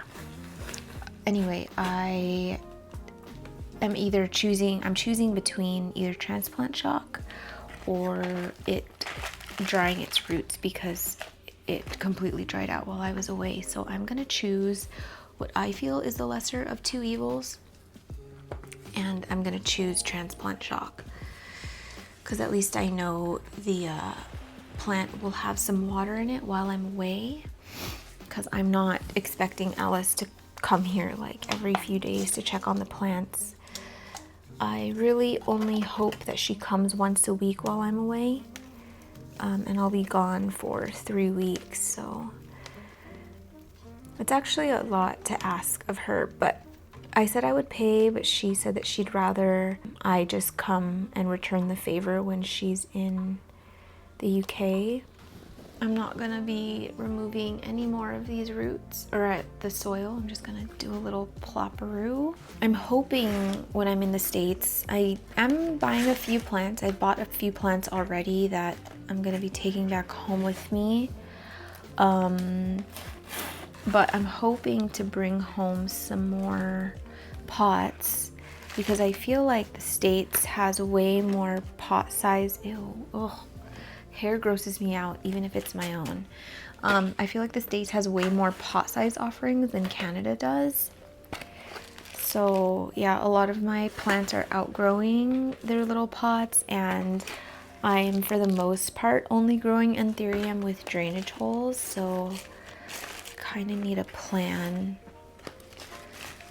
And I do like the square pots, but I'm slowly just realizing that it's way easier to find cover pots for a circle pot. So yeah, I'm kind of slowly transitioning back to these circle pots so that once they're out on the living room shelf, I can actually find a cover pot that fits them. I did treat all of my plants with Spino that are in these exos, and down here, I don't know if I should do one more treatment before I go, but we'll see how much time I have. Oh, I need to make a tag for that because I just put the tag on the cup. Maybe I'll even come home with a new labeler. Who knows? I don't have a huge budget for this trip though. Not only do I not have a huge budget, I have like no budget for this trip because I just paid off my new laptop. I purchased a gimbal for my camera. If you guys don't know what a gimbal is, it's a stabilizer so that when I'm holding my camera, it automatically like makes sure that it's straight. And yeah, it was quite expensive, but I am planning to film a video at my mom's house that is probably going to be a two-parter, requires a lot of labor, a lot of movement, and just kind of like walking around with you guys. So I felt like now was the perfect time to finally get the gimbal because I've had it in my cart for like a year, probably over a year now. I was like, you know what, let's just do it. It's now or never. So yeah, I'm slightly poor right now. And I'm hoping, I don't know, again, like I said, I don't have a budget really for this trip, but kind of want to get another seedling from Plant Babe just because I'm really enjoying this one that I have, and it would be really nice to have another one of her seedlings. So we'll see if I can budget for that. I have been actively trying to look for non-anthurium though. I've been going on a lepismium search, ripsalis, haworthia, what's the other one? I might try and get a, gosh, brain please, what is that the trailing plant that can be really finicky? I'm gonna put the name up here because I can't think of it and it's gonna drive me crazy. So one of those, did I say ripsalis? Basically anything trailing.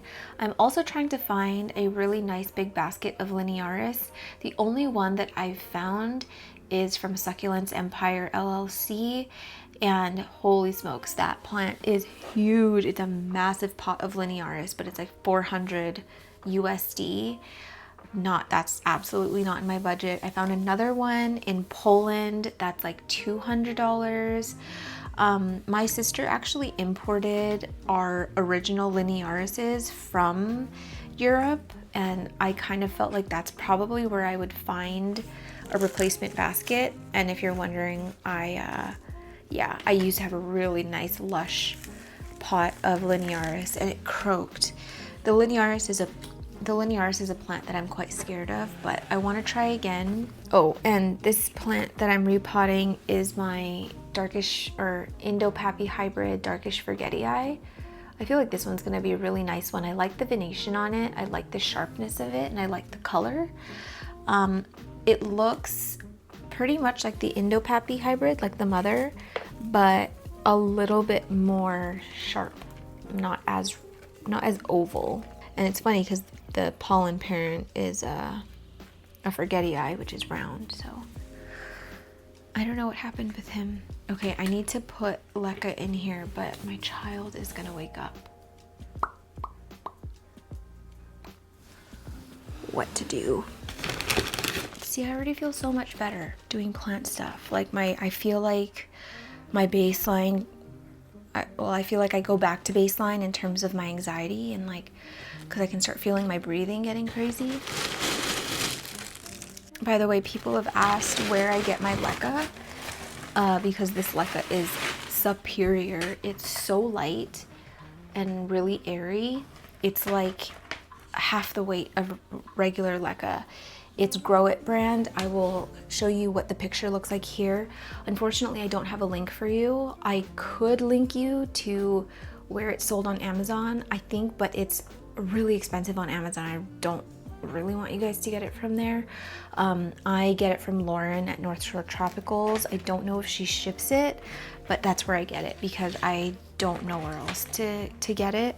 But yeah, that is where I get my leca, and I don't think I could ever go back to regular leca after using this one.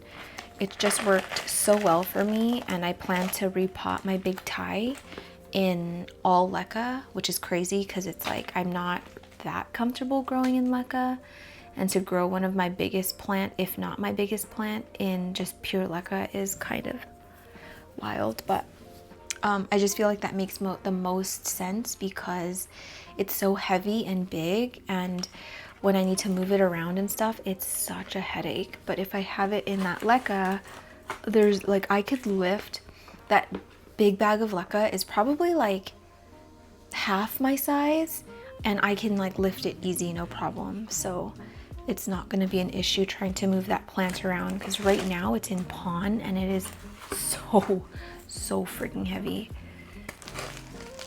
Why am I using the world's largest scoop to repot plants right now? Also, guys, I haven't showered in like a week. I haven't washed my hair in like a week and a half.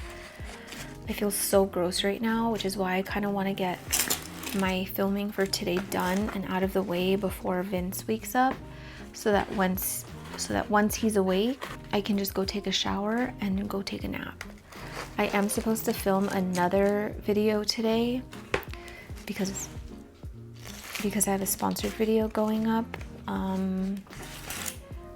like pretty much right when I get back from California, and I need to edit it while I'm in California, so it has to be filmed in the next few days, but that's not happening today.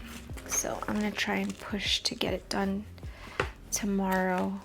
Just the thought of filming all day today makes me violently ill.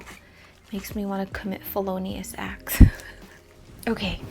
Oh, by the way, an update on my elbow / arm. So if you did not watch my live, basically from holding Archie, and because he's such a big baby, I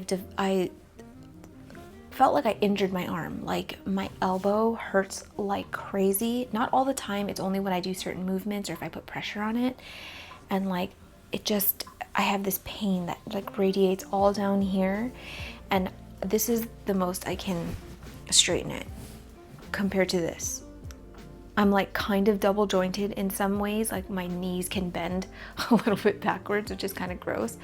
But like if you look at the difference, this is the furthest I can stretch. Any further and it hurts so bad. I feel like something is gonna break inside of here, and like my range of motion is just terrible.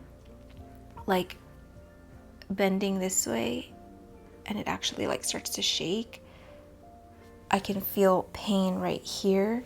I can't go any further than this. Like I should be able to do that. I can't. This is literally the furthest it goes. I can't even force it. So anyway, I went to the doctor because I had mentioned this on my live, and people were saying that they got the same thing when they had a baby. They were like, oh yeah, you know, I got something called tennis elbow when I had my baby. Oh, this is my good soil. This is my arid soil. Okay. So yeah, I went to the doctor. I was like, people have suggested that it could be something called tennis elbow. So he did an examination to see if it was tennis elbow, and it was not. And after further inspection, it seems that I just have shortened tendons on this left side from having my arm like this so much from holding him and then putting pressure. So basically my tendons have shortened, which is why I can't like extend it all the way. Like I just can't do it. So he's like, you know, that can typically be resolved with physical therapy, but he's like, I know right now is probably not the best time for you to have to leave to go to physical therapy multiple times a week. And you know, I told him I was going to California, so he just gave me a few exercises to do to hopefully like lengthen my tendons again and stretch them. But oh my gosh, it hurts. I feel like I have a pretty strong or a pretty high pain tolerance, and even this, it's just like sometimes I feel like crying because it hurts so bad. These roots are delicious. I'm just gonna leave the leca that's on here stuck on there because I'd rather not risk them breaking just to get it off.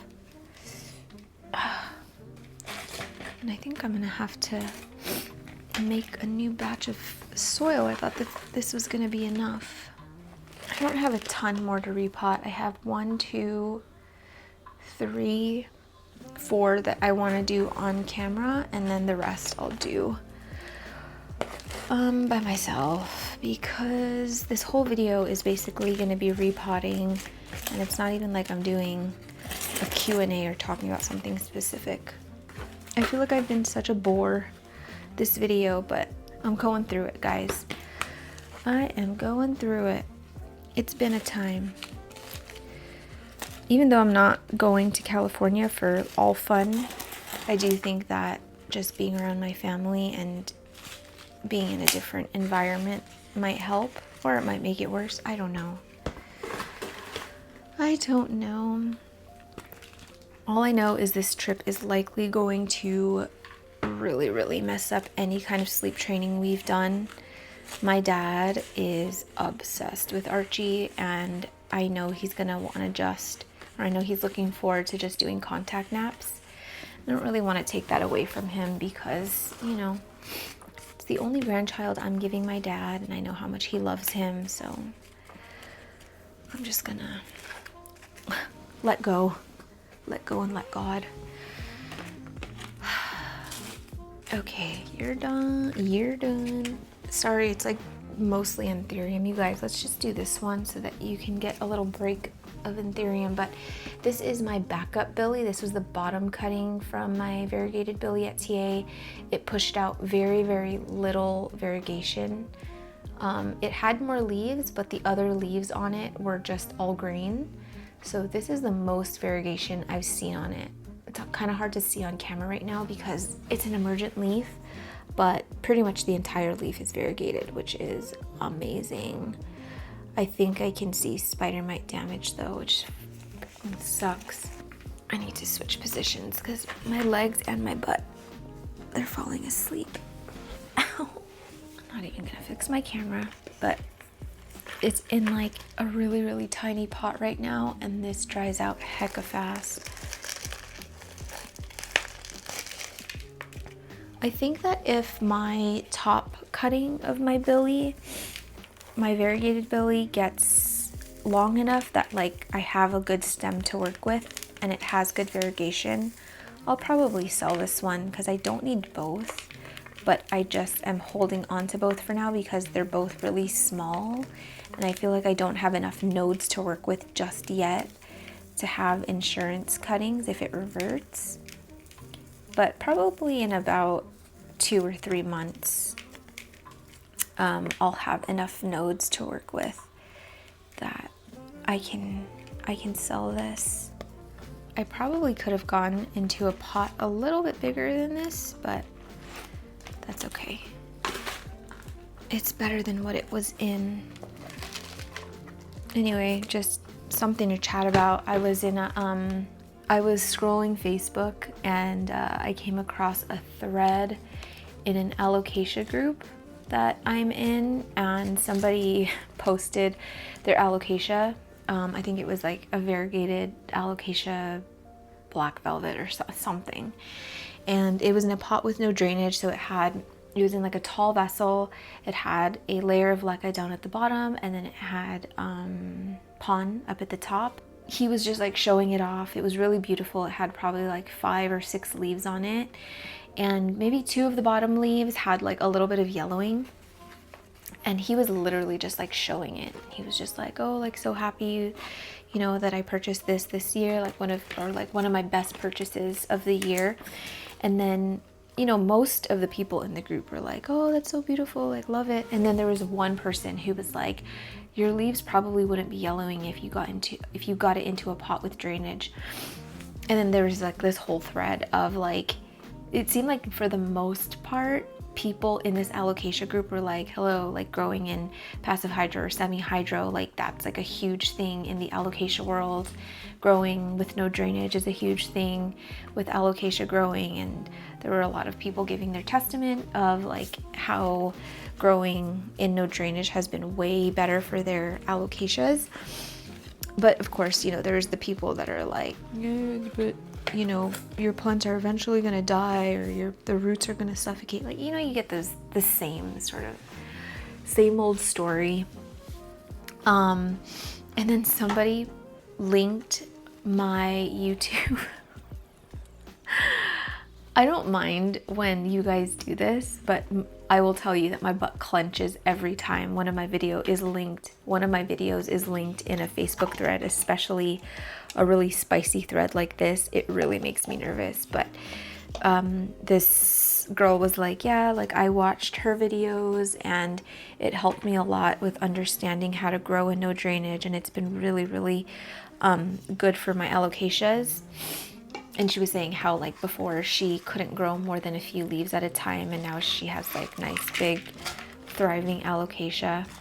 And this freaking, I'm gonna call him a douche, this douche canoe was like, define thriving. And I was just like, oh my god. I don't know, this, I don't really talk a lot about the no drainage thing, the no drainage haters anymore, because it's just, I'm so tired of it. It's just, it's like I feel like a broken record, and there's only so much I can say until it's like, what am I trying? I'm not trying to prove anything to anyone. Like, I grow the way I want to grow. I teach people the way I grow, and it's up to you if you want to follow it or not. I'm not your freaking mom. I'm not the boss of you. So this is a no ID. I think I'm getting closer to knowing what it might be. Please. I was propagating a bunch of plants one day, and I had this random stem that I didn't label. I want to say that this might be a red crystal pap, or what, red crystal port, but I'm not entirely sure yet. It's really cute, but I'm not selling it until I know what the ID is for sure. Oh gosh, I don't have a pot for you. Oh no. I'm just gonna go with this pot size because it's not much bigger than the pot it was in, but it is still slightly bigger. I just need to take off this old tag.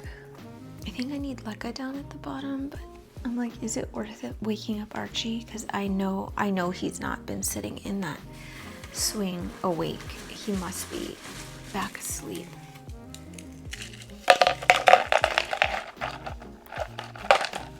Speaking of alocasia, I think I've been itching for a new alocasia. The last two new alocasias that I got were the Sanderiana nobilis or Nobilis Sanderiana. I always mix up which way it goes. And then I got the Jacqueline, Tenderusa Jacqueline. I really want a bigger Nobilis because I know that some sellers have been selling it for like kind of cheap. I might try and see if I can find one on Palm Street because I have a little bit more credit to use. And yeah, even though I have one, I just want one as backup because I've heard that they can be really finicky. And the one I have is super small. And if anything happens to it, I really don't have much stem to work with. So it would be nice to have a backup of it. I was like, maybe this is a good investment. I really can't afford another investment right now, but I've been thinking about maybe trying to snag a variegated alocasia, maybe a variegated, I was thinking of trying to get a variegated nobilis, but holy smokes, all the ones that I was seeing were in the thousands, so that was out of my budget. I saw a variegated scalprum, but to be honest, I'm not a huge fan of the variegated scalprum. I think because it's like yellow and green variegation, and it's not outstanding. It's not anything that's like, wow, not like the fried egg where it's so, I think that I would like the scalprum, the variegated scalprum, if it was like albo variegated. so that there's a little bit more contrast. There's just not enough contrast on the variegated scalprum to make it worth what it is on the market, in my opinion. Don't get me wrong, they're still nice, but not for the price that it's at. So kind of vetoed on that. Anyway, if you guys don't know what Palm Street is, this is not an ad read. I do, I'm like an affiliate with them. I do work with them, but right now they have not asked me to talk about them. But I'm obsessed with Palm Street. I'm on Palm Street all the freaking time. It's a problem. So anyway, Palm Street is this app where it's not dedicated solely to plants. There's people that are selling crystals and plant supplies and just like other things, but it's mainly plants. And you can go live, you can just sell things in a shop, you can purge on here. It's an amazing platform to sell plants. I like that you can connect with people. I like that you can talk in the chat. I like that you can see exactly what you're buying. You can put your credit card information is already in there, so you know exactly what you're paying. And like when you bid on like an auction plant, it's like it just makes everything so simple. So anyway, that's what Palm Street is. Okay, the second to last plant I'm gonna repot is this crystallinum that I got from Bunny. It is a crystallinum that she got from Enid at NSE Tropicals. I probably have close to 7 crystallinums now from Amanda, and I love them all. I think crystallinums are the coolest anthurium ever. I want to get a Michelle and a Zara, but I cannot find one in my budget. I'm looking for like sort of a smaller one, but it seems like everyone that's selling them are selling like specimen sized plants. Oh, I don't even have a pot for this. Well, that's useless. Actually, I'm just gonna use this. It's an ugly cup, but I just have this in my, why am I holding it like this? Just have it in my plant room. This is the cup that I used when Vince was taking care of my plants. I'm gonna have just enough soil to get through the repots that I need to do today. And then once Archie wakes up, I can start spider mite treating, because I for sure will wake him up if I try and do that right now. Okay, so anyway, going back to what I was saying, I'm surprised I even remember what I was talking about. But yeah, I am kind of looking for a variegated alocasia, just because I can, like, I feel like I'd be able to sell, not propagations, but like propagations from the corms to kind of like pay the money back of what I spent. But I don't know, I feel like I'm just ready for another variegated alocasia. There are a few non-variegated alocasia that I kind of have my eye on, but I'm not 100% sure. I don't want to just like bring it home because I feel like I want to bring home an alocasia, because I don't know, I don't want to go through like the trouble of bringing it home and then I'm like, I'm not really enjoying it, and then I sell it. So we'll see. I have a few weeks while I'm in California to decide. Hupersia, that's the word I was thinking of earlier. Anyway. Yeah, I want to make sure that it's an alocasia that I really want. Okay, the last plant I'm going to repot on camera is my Begonia lubersii.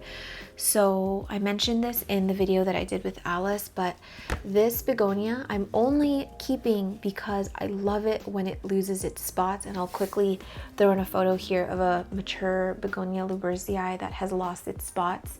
And I thought I was getting there, so if you look at this leaf, like it started to lose the spots, and then the newest leaf that came out was like extra spotty.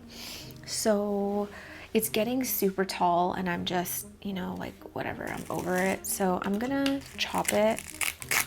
I did try, I put a solid effort in trying to air layer it, but I just never kept up with watering it. So nothing happened under here. And then I've got some offsets growing down at the bottom. So I think I'm gonna separate that. I'm gonna chop the top off, just propagate it in water. And then I think I'm gonna just propagate these nodes. I don't even know if there's a demand for Luberzii, because I think a lot of people don't know how magical it is, but one can try. I don't know if I can ship Luberzii to the States.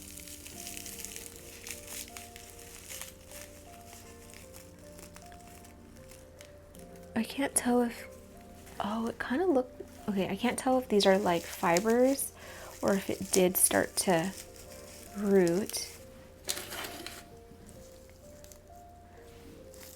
Oh, I think those are roots. Dang it, if I just kept up with it, it would have rooted.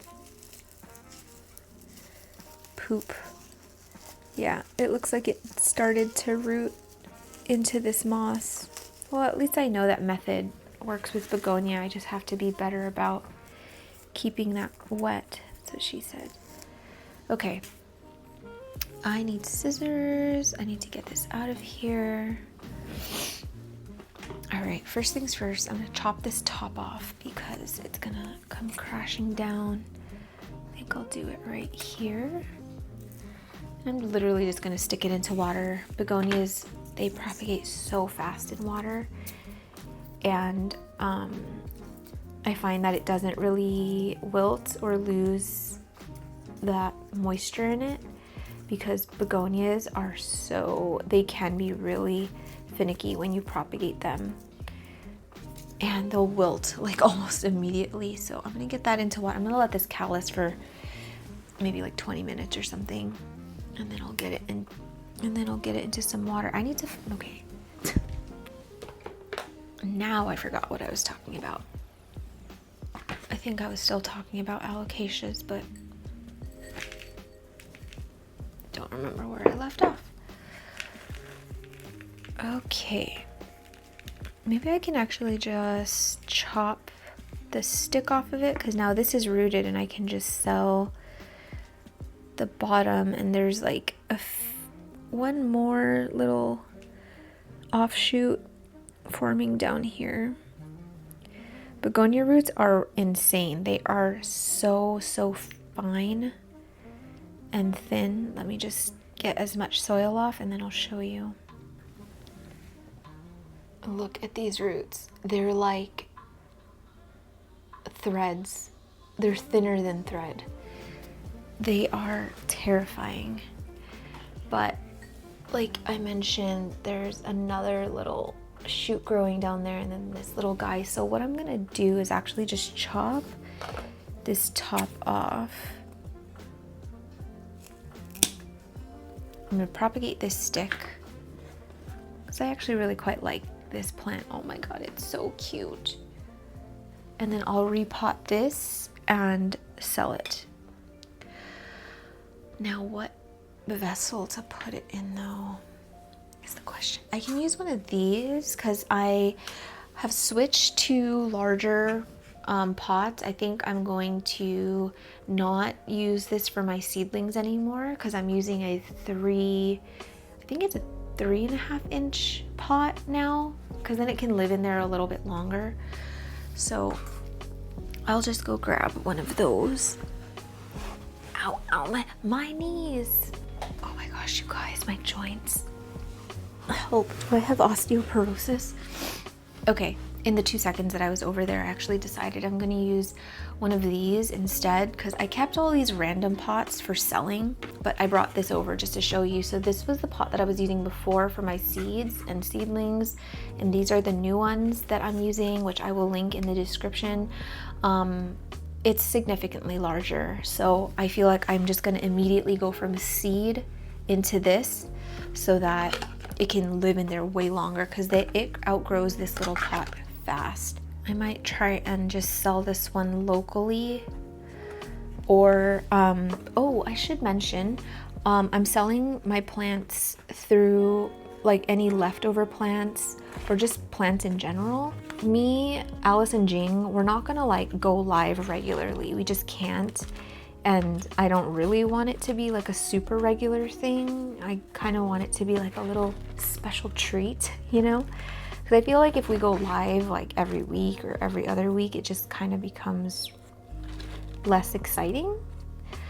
So anyway, I'm gonna be selling plants pretty regularly on her website. So I will link her website down below. And yeah, me and Alice will have some of our plants for sale there. So if I don't sell this one locally, this one might just end up on her website. So if you've been looking for a Begonia lubersii, this is a really fun one, and it's never had pests. I don't know why, but like in the times that I've had thrips and spider mites, it's never attacked my begonias. They like don't like my begonias. Okay, and then I'm gonna chop this up into single nodes and then just stick it in a prop box, and we will see what comes of it. I think I might have a little, oh, I have my linearis and I have that. You know what? I have, these are my special seeds. So me and Alice collaborated on another seed batch again. I did my red crystal port with her KOS. I'll throw in the parents here. The seed batch was pretty big, but the germination rate was terrible. I probably collected about 40 seeds, and of the whole batch, we only got about 8 or 9 to germinate or something. So this is all that I have. I have 3 of them. We sent 2 to our friend Dania out in San Francisco. To be honest, I'll probably end up keeping 1 and then I'll sell 2, but I'm gonna grow these out. I'm not gonna be selling these anytime soon. Yeah, I've got some of these because I had 1, 2, 3, 4, 5, 6. I had 7 seeds that germinated, but only 3 actually pushed out leaves, and then the other ones died. So since I have some extra space in here, I'm just gonna say F it, and I'm gonna just lay these to rest here. And hopefully we have something by the time I come back from California. This little prop box is so cute. Okay. All right, so guys, that is all I'm gonna be repotting on camera. Oh, you know what? I have a little list of things that I was supposed to do. I know, okay, I need to figure out my diascorea. My diascorea in the kitchen is already at the top of the fishing line.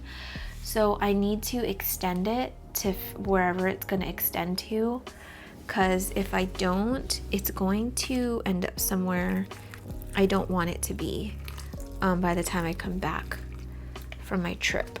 So we've got to do that today.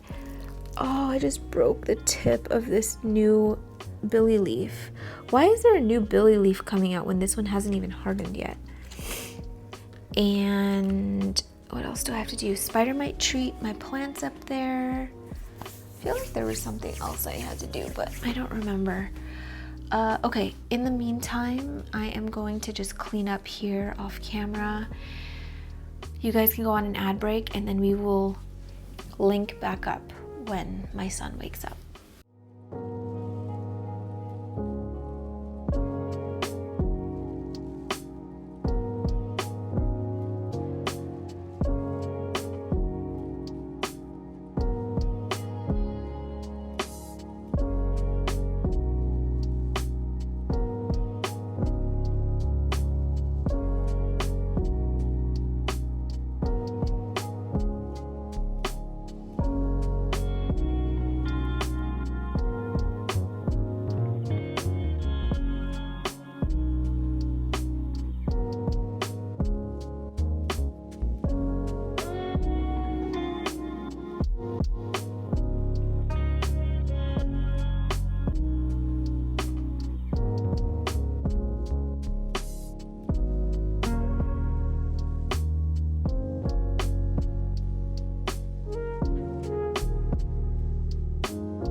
Okay, I'm trying to sort of re-finagle my big EXO so that I can fit plants inside.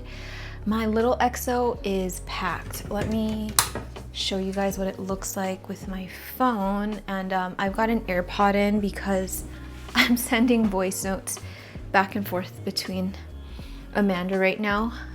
If you guys don't know, Amanda, aka Bunny, she had her baby a month ago, so both of us are just like in mom mode. We don't even talk about plants anymore. Okay, so here's the little EXO. It's literally packed, and once that leaf expands and this one pushes a new leaf, like it's not gonna be able to fit anymore. I don't know how big this one's gonna be, but the leaf that was before it was like probably, I don't know, it was biggish. So I don't know, I think this might take up this whole center area here. Also, while I was talking to Amanda, I freaking clipped this leaf. It's like the first decent Lux Ralph-Lauren Fort Sherman leaf I've grown, and I ruined it. So anywho, there's that. I still have to fit like these two. I need to move some of these into here, and I think I want to kind of move things around in there. My Friday is getting humongous, you guys. Like, it's actually holding on to so many leaves right now, which obviously is a great thing, but also space. I don't know. And then look at these guys. They are ready to pop. These are the Pali Narrow seeds, and I am so excited to see, well, I'm so excited to see if these are actually going to be narrow. There have been so many people who've wanted a piece of this plant, and I feel bad that I can't chop it for everyone. So if these are narrow, you guys, we are in luck. I'm thinking, okay, I'm gonna move this before I completely ruin this infructescence. I would be so sad. I heard it was kind of hard to pollinate or to self a pali. Some people have told me that their pali, like, it ripened, like it started to form berries, but before they actually like got red and ripened, it just completely died off. So I think I'm doing pretty good. I was telling Amanda that my plants looked like absolute crap over the summer, but now that I've been more diligent with my treatments, my spider mite treatments, and actually fertilizing a little heavier and just being better about using all of my little, you know, all the things that I have, it's just, yeah, looked a lot better. This freaking Forgetii red crystal is incredible. This one's from Woohoo. It does have damage from, I think I have broad mites, you guys, because there's no spider mites on this thing. But let me plug in a photo here. If you don't know, I did a sponsored video for Apexel. They make mobile lenses, and they make zoom lenses and whatchamacall, microscopes. I think I'm gonna grab a microscope next. And I was looking at my leaves that had this kind of speckling on them, and I didn't find spider mites, but I did find these things. And I thought, because they kind of were orangish, I thought that they were flat mites, but I posted it on my Instagram and people were saying that it wasn't quite orange enough to be flat mites, but it could be something called broad mites. And I don't know. I don't know if that's it. So how about we actually take a look right now, since I would like to diversify this video, which I feel has been so boring. But anyway, this leaf is so pretty. I'm obsessed. It's like, yeah, the red crystal was the pollen parent, but it took so much of the red crystal features. What's wrong, Arch? This is the 12 to 24 times zoom lens. By the way, I do have a 15%, can you focus? I have a 15% discount with Apexel lenses if you wanted to try any of them. So I will also link that in the description. I know that I did a sponsored video for them and these were gifted, but I really like them and I've been using them so much. I actually had a splinter stuck in my foot for like 2 or 3 days and I couldn't find it, and I kept trying to use my phone to like zoom in, and I was like, dude, why don't I just use these lenses? I used this and I got really close up to my foot and I found the splinter and I was able to take it out, and for that I am forever indebted to Apexel because a foot splinter is just awful. Okay, I've got the lens on. If you, are you okay, boo-boo? If you want to watch the full video, I'll link that in the description so you don't have to go searching on my YouTube, but it was really interesting, and that was the first time that I found those little mites. What I'm looking for are those orange guys. Let me zoom in a little more.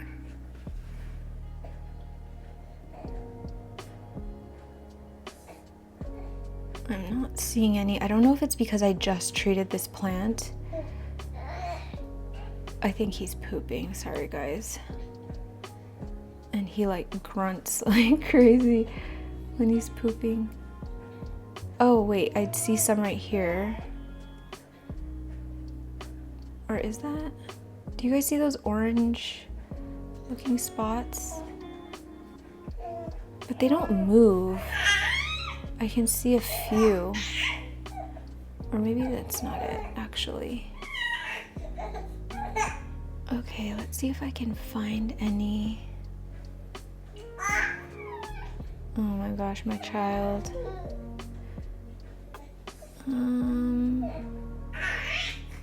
He sounds, Amanda said he sounds like a parakeet.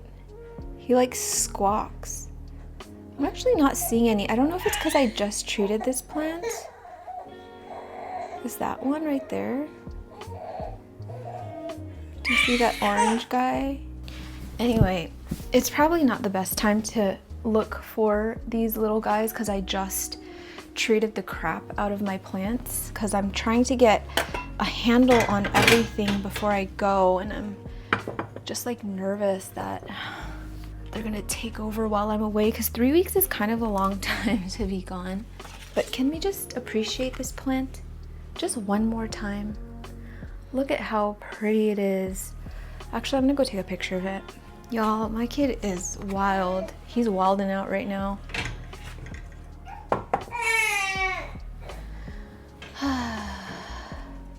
All right, I need to figure out what's gonna go in this top corner. Oh damn, he's swinging, dude. I'm gonna breathe. I'm breathing, breathe, Sherman, breathe, Sherman. Oh my God. All right, I don't know where I left off, you guys. Archie is really just throwing me for a loop today. I am trying hard to stay calm. Oh my gosh, I'm gonna start crying. I'm not even joking. He just like, he's in a phase where he just starts crying when I walk away, and I'm like, please just let me live. Let me live. And it's not fair because Vince has such an easy time putting him down.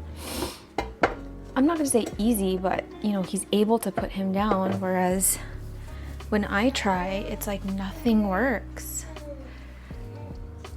I don't know if he can like smell the milk on me or what, but it's not the business right now.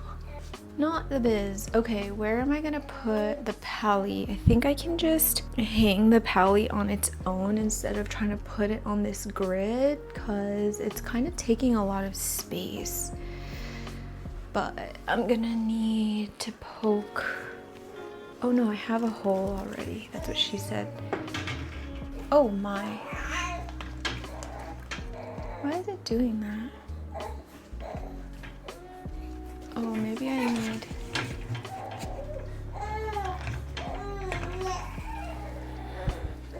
I think I'm gonna take my RA5 swamp out of here and move it into the open exo, just because this one actually was living in ambient, and I don't know why I even moved it into a My gosh, this plant loves to pup. Look at this. There's one little pup down there and then another one just popped out at the bottom. So actually maybe I wonder if I can separate them now. But I didn't. I repotted this not too long ago, so I'm kind of like, do I really want? Oh my gosh, the pup on this is humongous already. Look at that. Okay. Yeah, you know what? I'm gonna do it really quick. Not the best angle, you guys. I had to cut out a lot of footage because I was like on the verge of a mental breakdown earlier. I love being a mom. I love being Archie's mom, but there are some moments where I'm like, how am I gonna get through this? How? God, I hope he naps for at least 2 hours. I'd be so happy after the morning we've had. I can't even believe I'm filming right now. And I feel like the easy solution is to just not work and to just be a mom full time right now. I think it would drive me crazy. Not that I obviously don't love being a mom, but it's like I like working. I like being busy. I like doing stuff, and I don't want to just be in mom mode all the time. But I think that a lot of my stress and my anxiety comes from when I'm like spending hours trying to put him down, and I'm like, man, I could have been editing, or I could have done laundry or whatever. Just all these things. I'm adjusting, guys, and I'm so sorry if it feels like all I freaking talk about now is Archie and being a mom, but it has been harder than I thought it was gonna be. I definitely underestimated it for sure. And I've had people comment like, oh, too much baby stuff, too much baby talk, too much Archie sounds. I respectfully ask you to just go away, honestly. You knew I was pregnant. You knew my life was gonna change. You had 9 months to unfollow me. So please go, and go quickly. We've got soil, but you know what? My toxic trait is that now that I have a fresh batch of soil, I'm like, well, gotta use it all. Gotta repot 5 million things now. I do need to get Lekka. It's a risky game.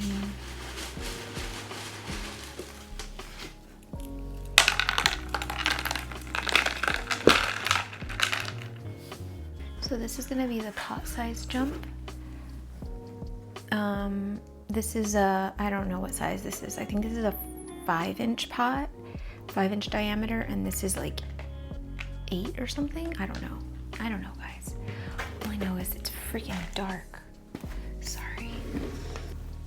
Okay, that's better. Sorry. Here's the size jump.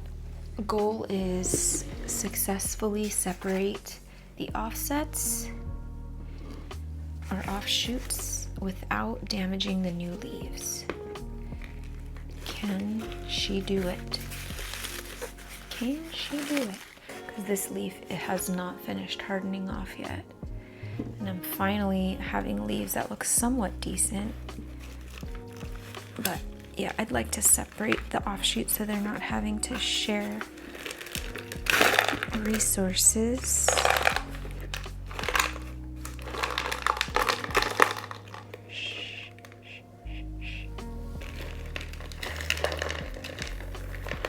Can't see anything, but I will show you. It has the longest stem ever. Holy smokes.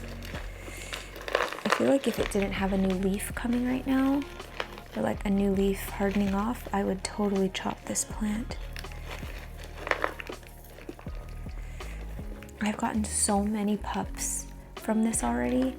I think I've had like maybe 4 or 5 little offsets already. I have certain Anthurium that love to push out pups. My red crystal port being one of them. This one. My Indo-Pappy hybrid loves pupping. Oh my gosh. I wish there were roots on the top, then I could chop it, but it's fine because I'm going into a bigger pot anyway. But this one can be separated. It's got its own little root system. This is a proper size plant. I should have sold this in the last live, and it doesn't even have spider mites. That's a first. That's a really pretty leaf. Maybe I'll give it to Jing to sell on the website. And then I have the second little offshoot right here. I'm just gonna break it off. And it's got its own little root system. It's probably not gonna focus though there. And then the world's longest stem. I wish I could chop it, but there's not enough roots up at the top. And I think I have like 3 more RA5 swamp props in my prop bin anyway, so we'll just focus on getting this one big. I'm gonna get it a little lower because I want to get some roots along the top of the stem, because I think the next time I go to repot this plant, I want to chop the stem. Okay. Perfecto. I am happy with this size jump, but now I need to get this one into something, and I'm wondering if I have. I'm gonna have to get up, aren't I? What if I put it in this one? Sure, let's do that. Let's do it. I'm gonna remove this bottom leaf, and actually I'm gonna remove this leaf too because it has old damage on them from spider mites, and we don't need that energy in our lives. This one actually has quite a long stem, but it's fine. I'd rather give whoever is buying this more stem to work with, just in case something happens. Got 2 RA5 swamps, guys. I think that is all the repotting that I'm gonna do on camera. I feel like I've just been repotting this entire video, and you guys are probably over it. So I think I might have 2 things left that I needed to do in this video. So another ad break, and I will see you in a bit. Okay, now that the RA5 is repotted, I actually need a cover pot for it. Dang it. Because it's just gonna sit like here probably. Right here. I don't know where to put it. Maybe right here. But I need a thinger for it. I wonder if I can finagle something. What the frick, dude? That was almost a disaster. I'm using this Pyrex. Oh, I don't have my phone. I'm using this Pyrex Tupperware that I was gonna donate. And I'm just gonna shove it in there. That's what she said. He said. They said. Whatever. Someone said it. And that works perfectly. I'm gonna move my alocasia, I think, down here. I don't think they're getting enough light.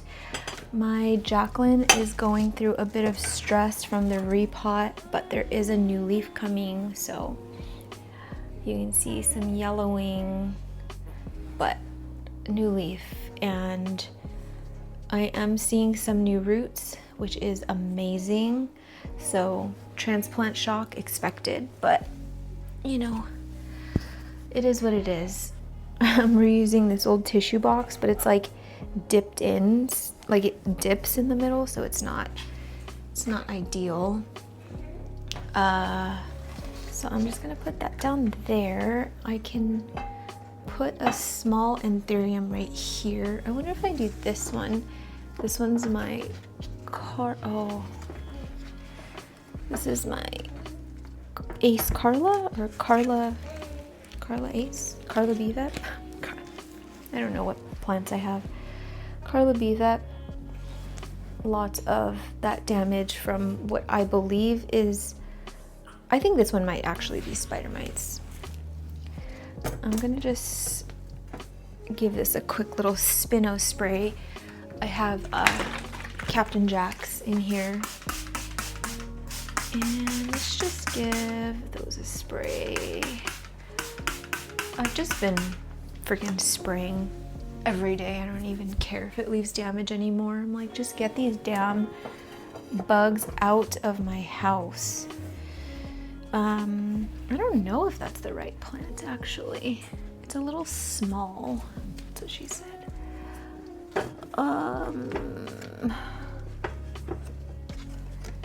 Maybe something with more leaves, perhaps? Oh.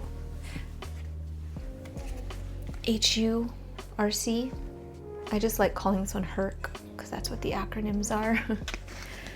I sold an offshoot of, no, that was a different one. I sold a prop of this one in the live sale. This one is the nicer one. Look at how pretty. It looks pretty similar to my Dorayaki red crystal, but that one, the Dorayaki red crystal, is more red than this one. But how stinking cute is it? Pretty stinking cute. Okay, actually, I think I don't like that there. I'm gonna switch it for my Mag Ace of Perp. I think new leaf is still hardening off. I feel like this might go better there. I have my Soltec light off right now, so there is usually more light here. And then I think I need to just raise this one a bit. I feel like I deserve pizza after this. My toxic trait, another one of my toxic traits, is that if I do just a simple task, I feel like I deserve a treat or like a reward after, when it wasn't even like anything serious. Okay, maybe I should put the other red crystal down here, like just down there. I think I'm gonna face it out so that the new leaf can harden off. I need Vince to wake up at once. I just want to finish this already. But I think at least like a lot of my plants now are in a much better state for my trip. Like I'm not gonna be so worried about things drying out. Okay, I think that's all I can fit in here. I don't want to push it even more. I am gonna take this out because I'm gonna be giving it to Alice. And I'm just gonna leave it in this pot, but I'll probably top it up with some pon.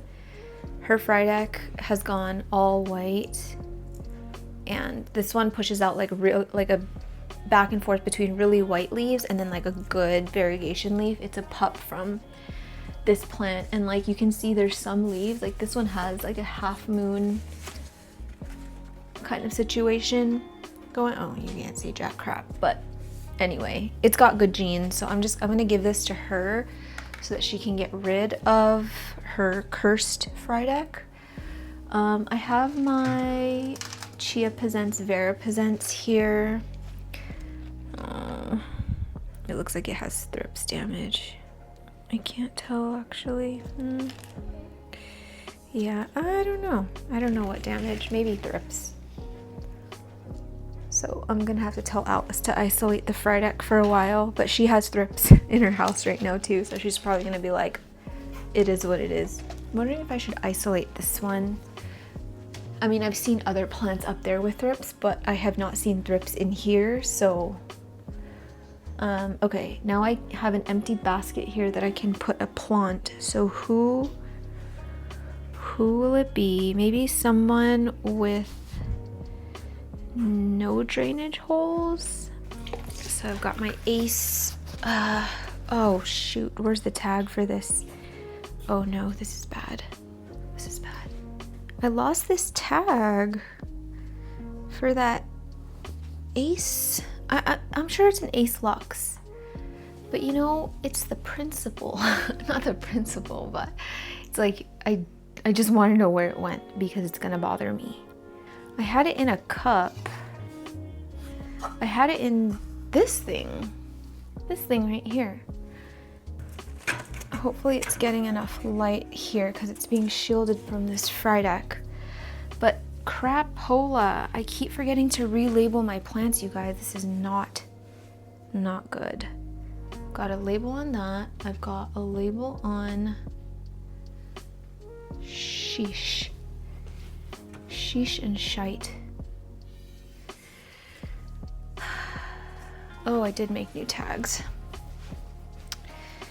She's not that terrible after all, people. Okay, so I think that this is pretty much set. I don't love that I can see the Pyrex, but you know what? It is what it is. So that's done, and now this one is like completely just wrecked. I don't know what the heck I'm gonna do with this exo, guys, but I think I'm gonna do it. Am I gonna do it off camera? I'm just overwhelmed because Archie he's a menace today.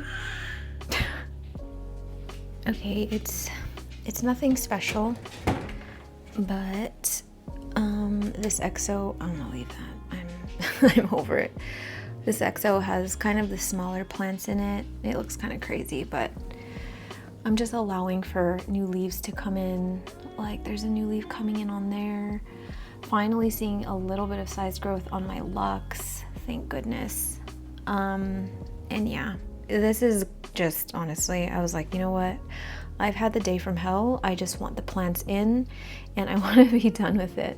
Also, look what came in, you guys. Oh, can't even see it. I will link this in the description. I have wanted this for so long. This is the gimbal I was talking about, so that when I walk around with my camera, I don't like give you guys motion sickness and it actually stays stable. Anyway, I want to get out of my plant room because it's actually sunny today and I just need to be out of here. So let's go do stuff out there. I'm gonna worry about whatever is happening in here later. That's a later problem. I pollinated my Brielle with the dark forgetti red sinus a while back. Oh my gosh. And it looks like they're starting to get ripe. This one was literally just sitting on my shelf. So I think I need to start picking the ones that are about to pop out, and I'm just gonna pop them into a prop box. Like this one is good. I don't know what I'm gonna do if these don't all fully ripen by the time I have to go. I don't want to have to ask Alice to take this whole plant to collect the berries. I might have to like put a baggie over it or something, but I feel like they're gonna dry out when by the time I come back. I don't know. If I can even get a few of them, I'd be happy. I'm just like, I was hoping that with this cross, maybe the forgetti would fuse this sinus. Like if it could look like the Brielle with like the forgetti leaf, that would be my ideal, but somehow I feel like that's not gonna happen.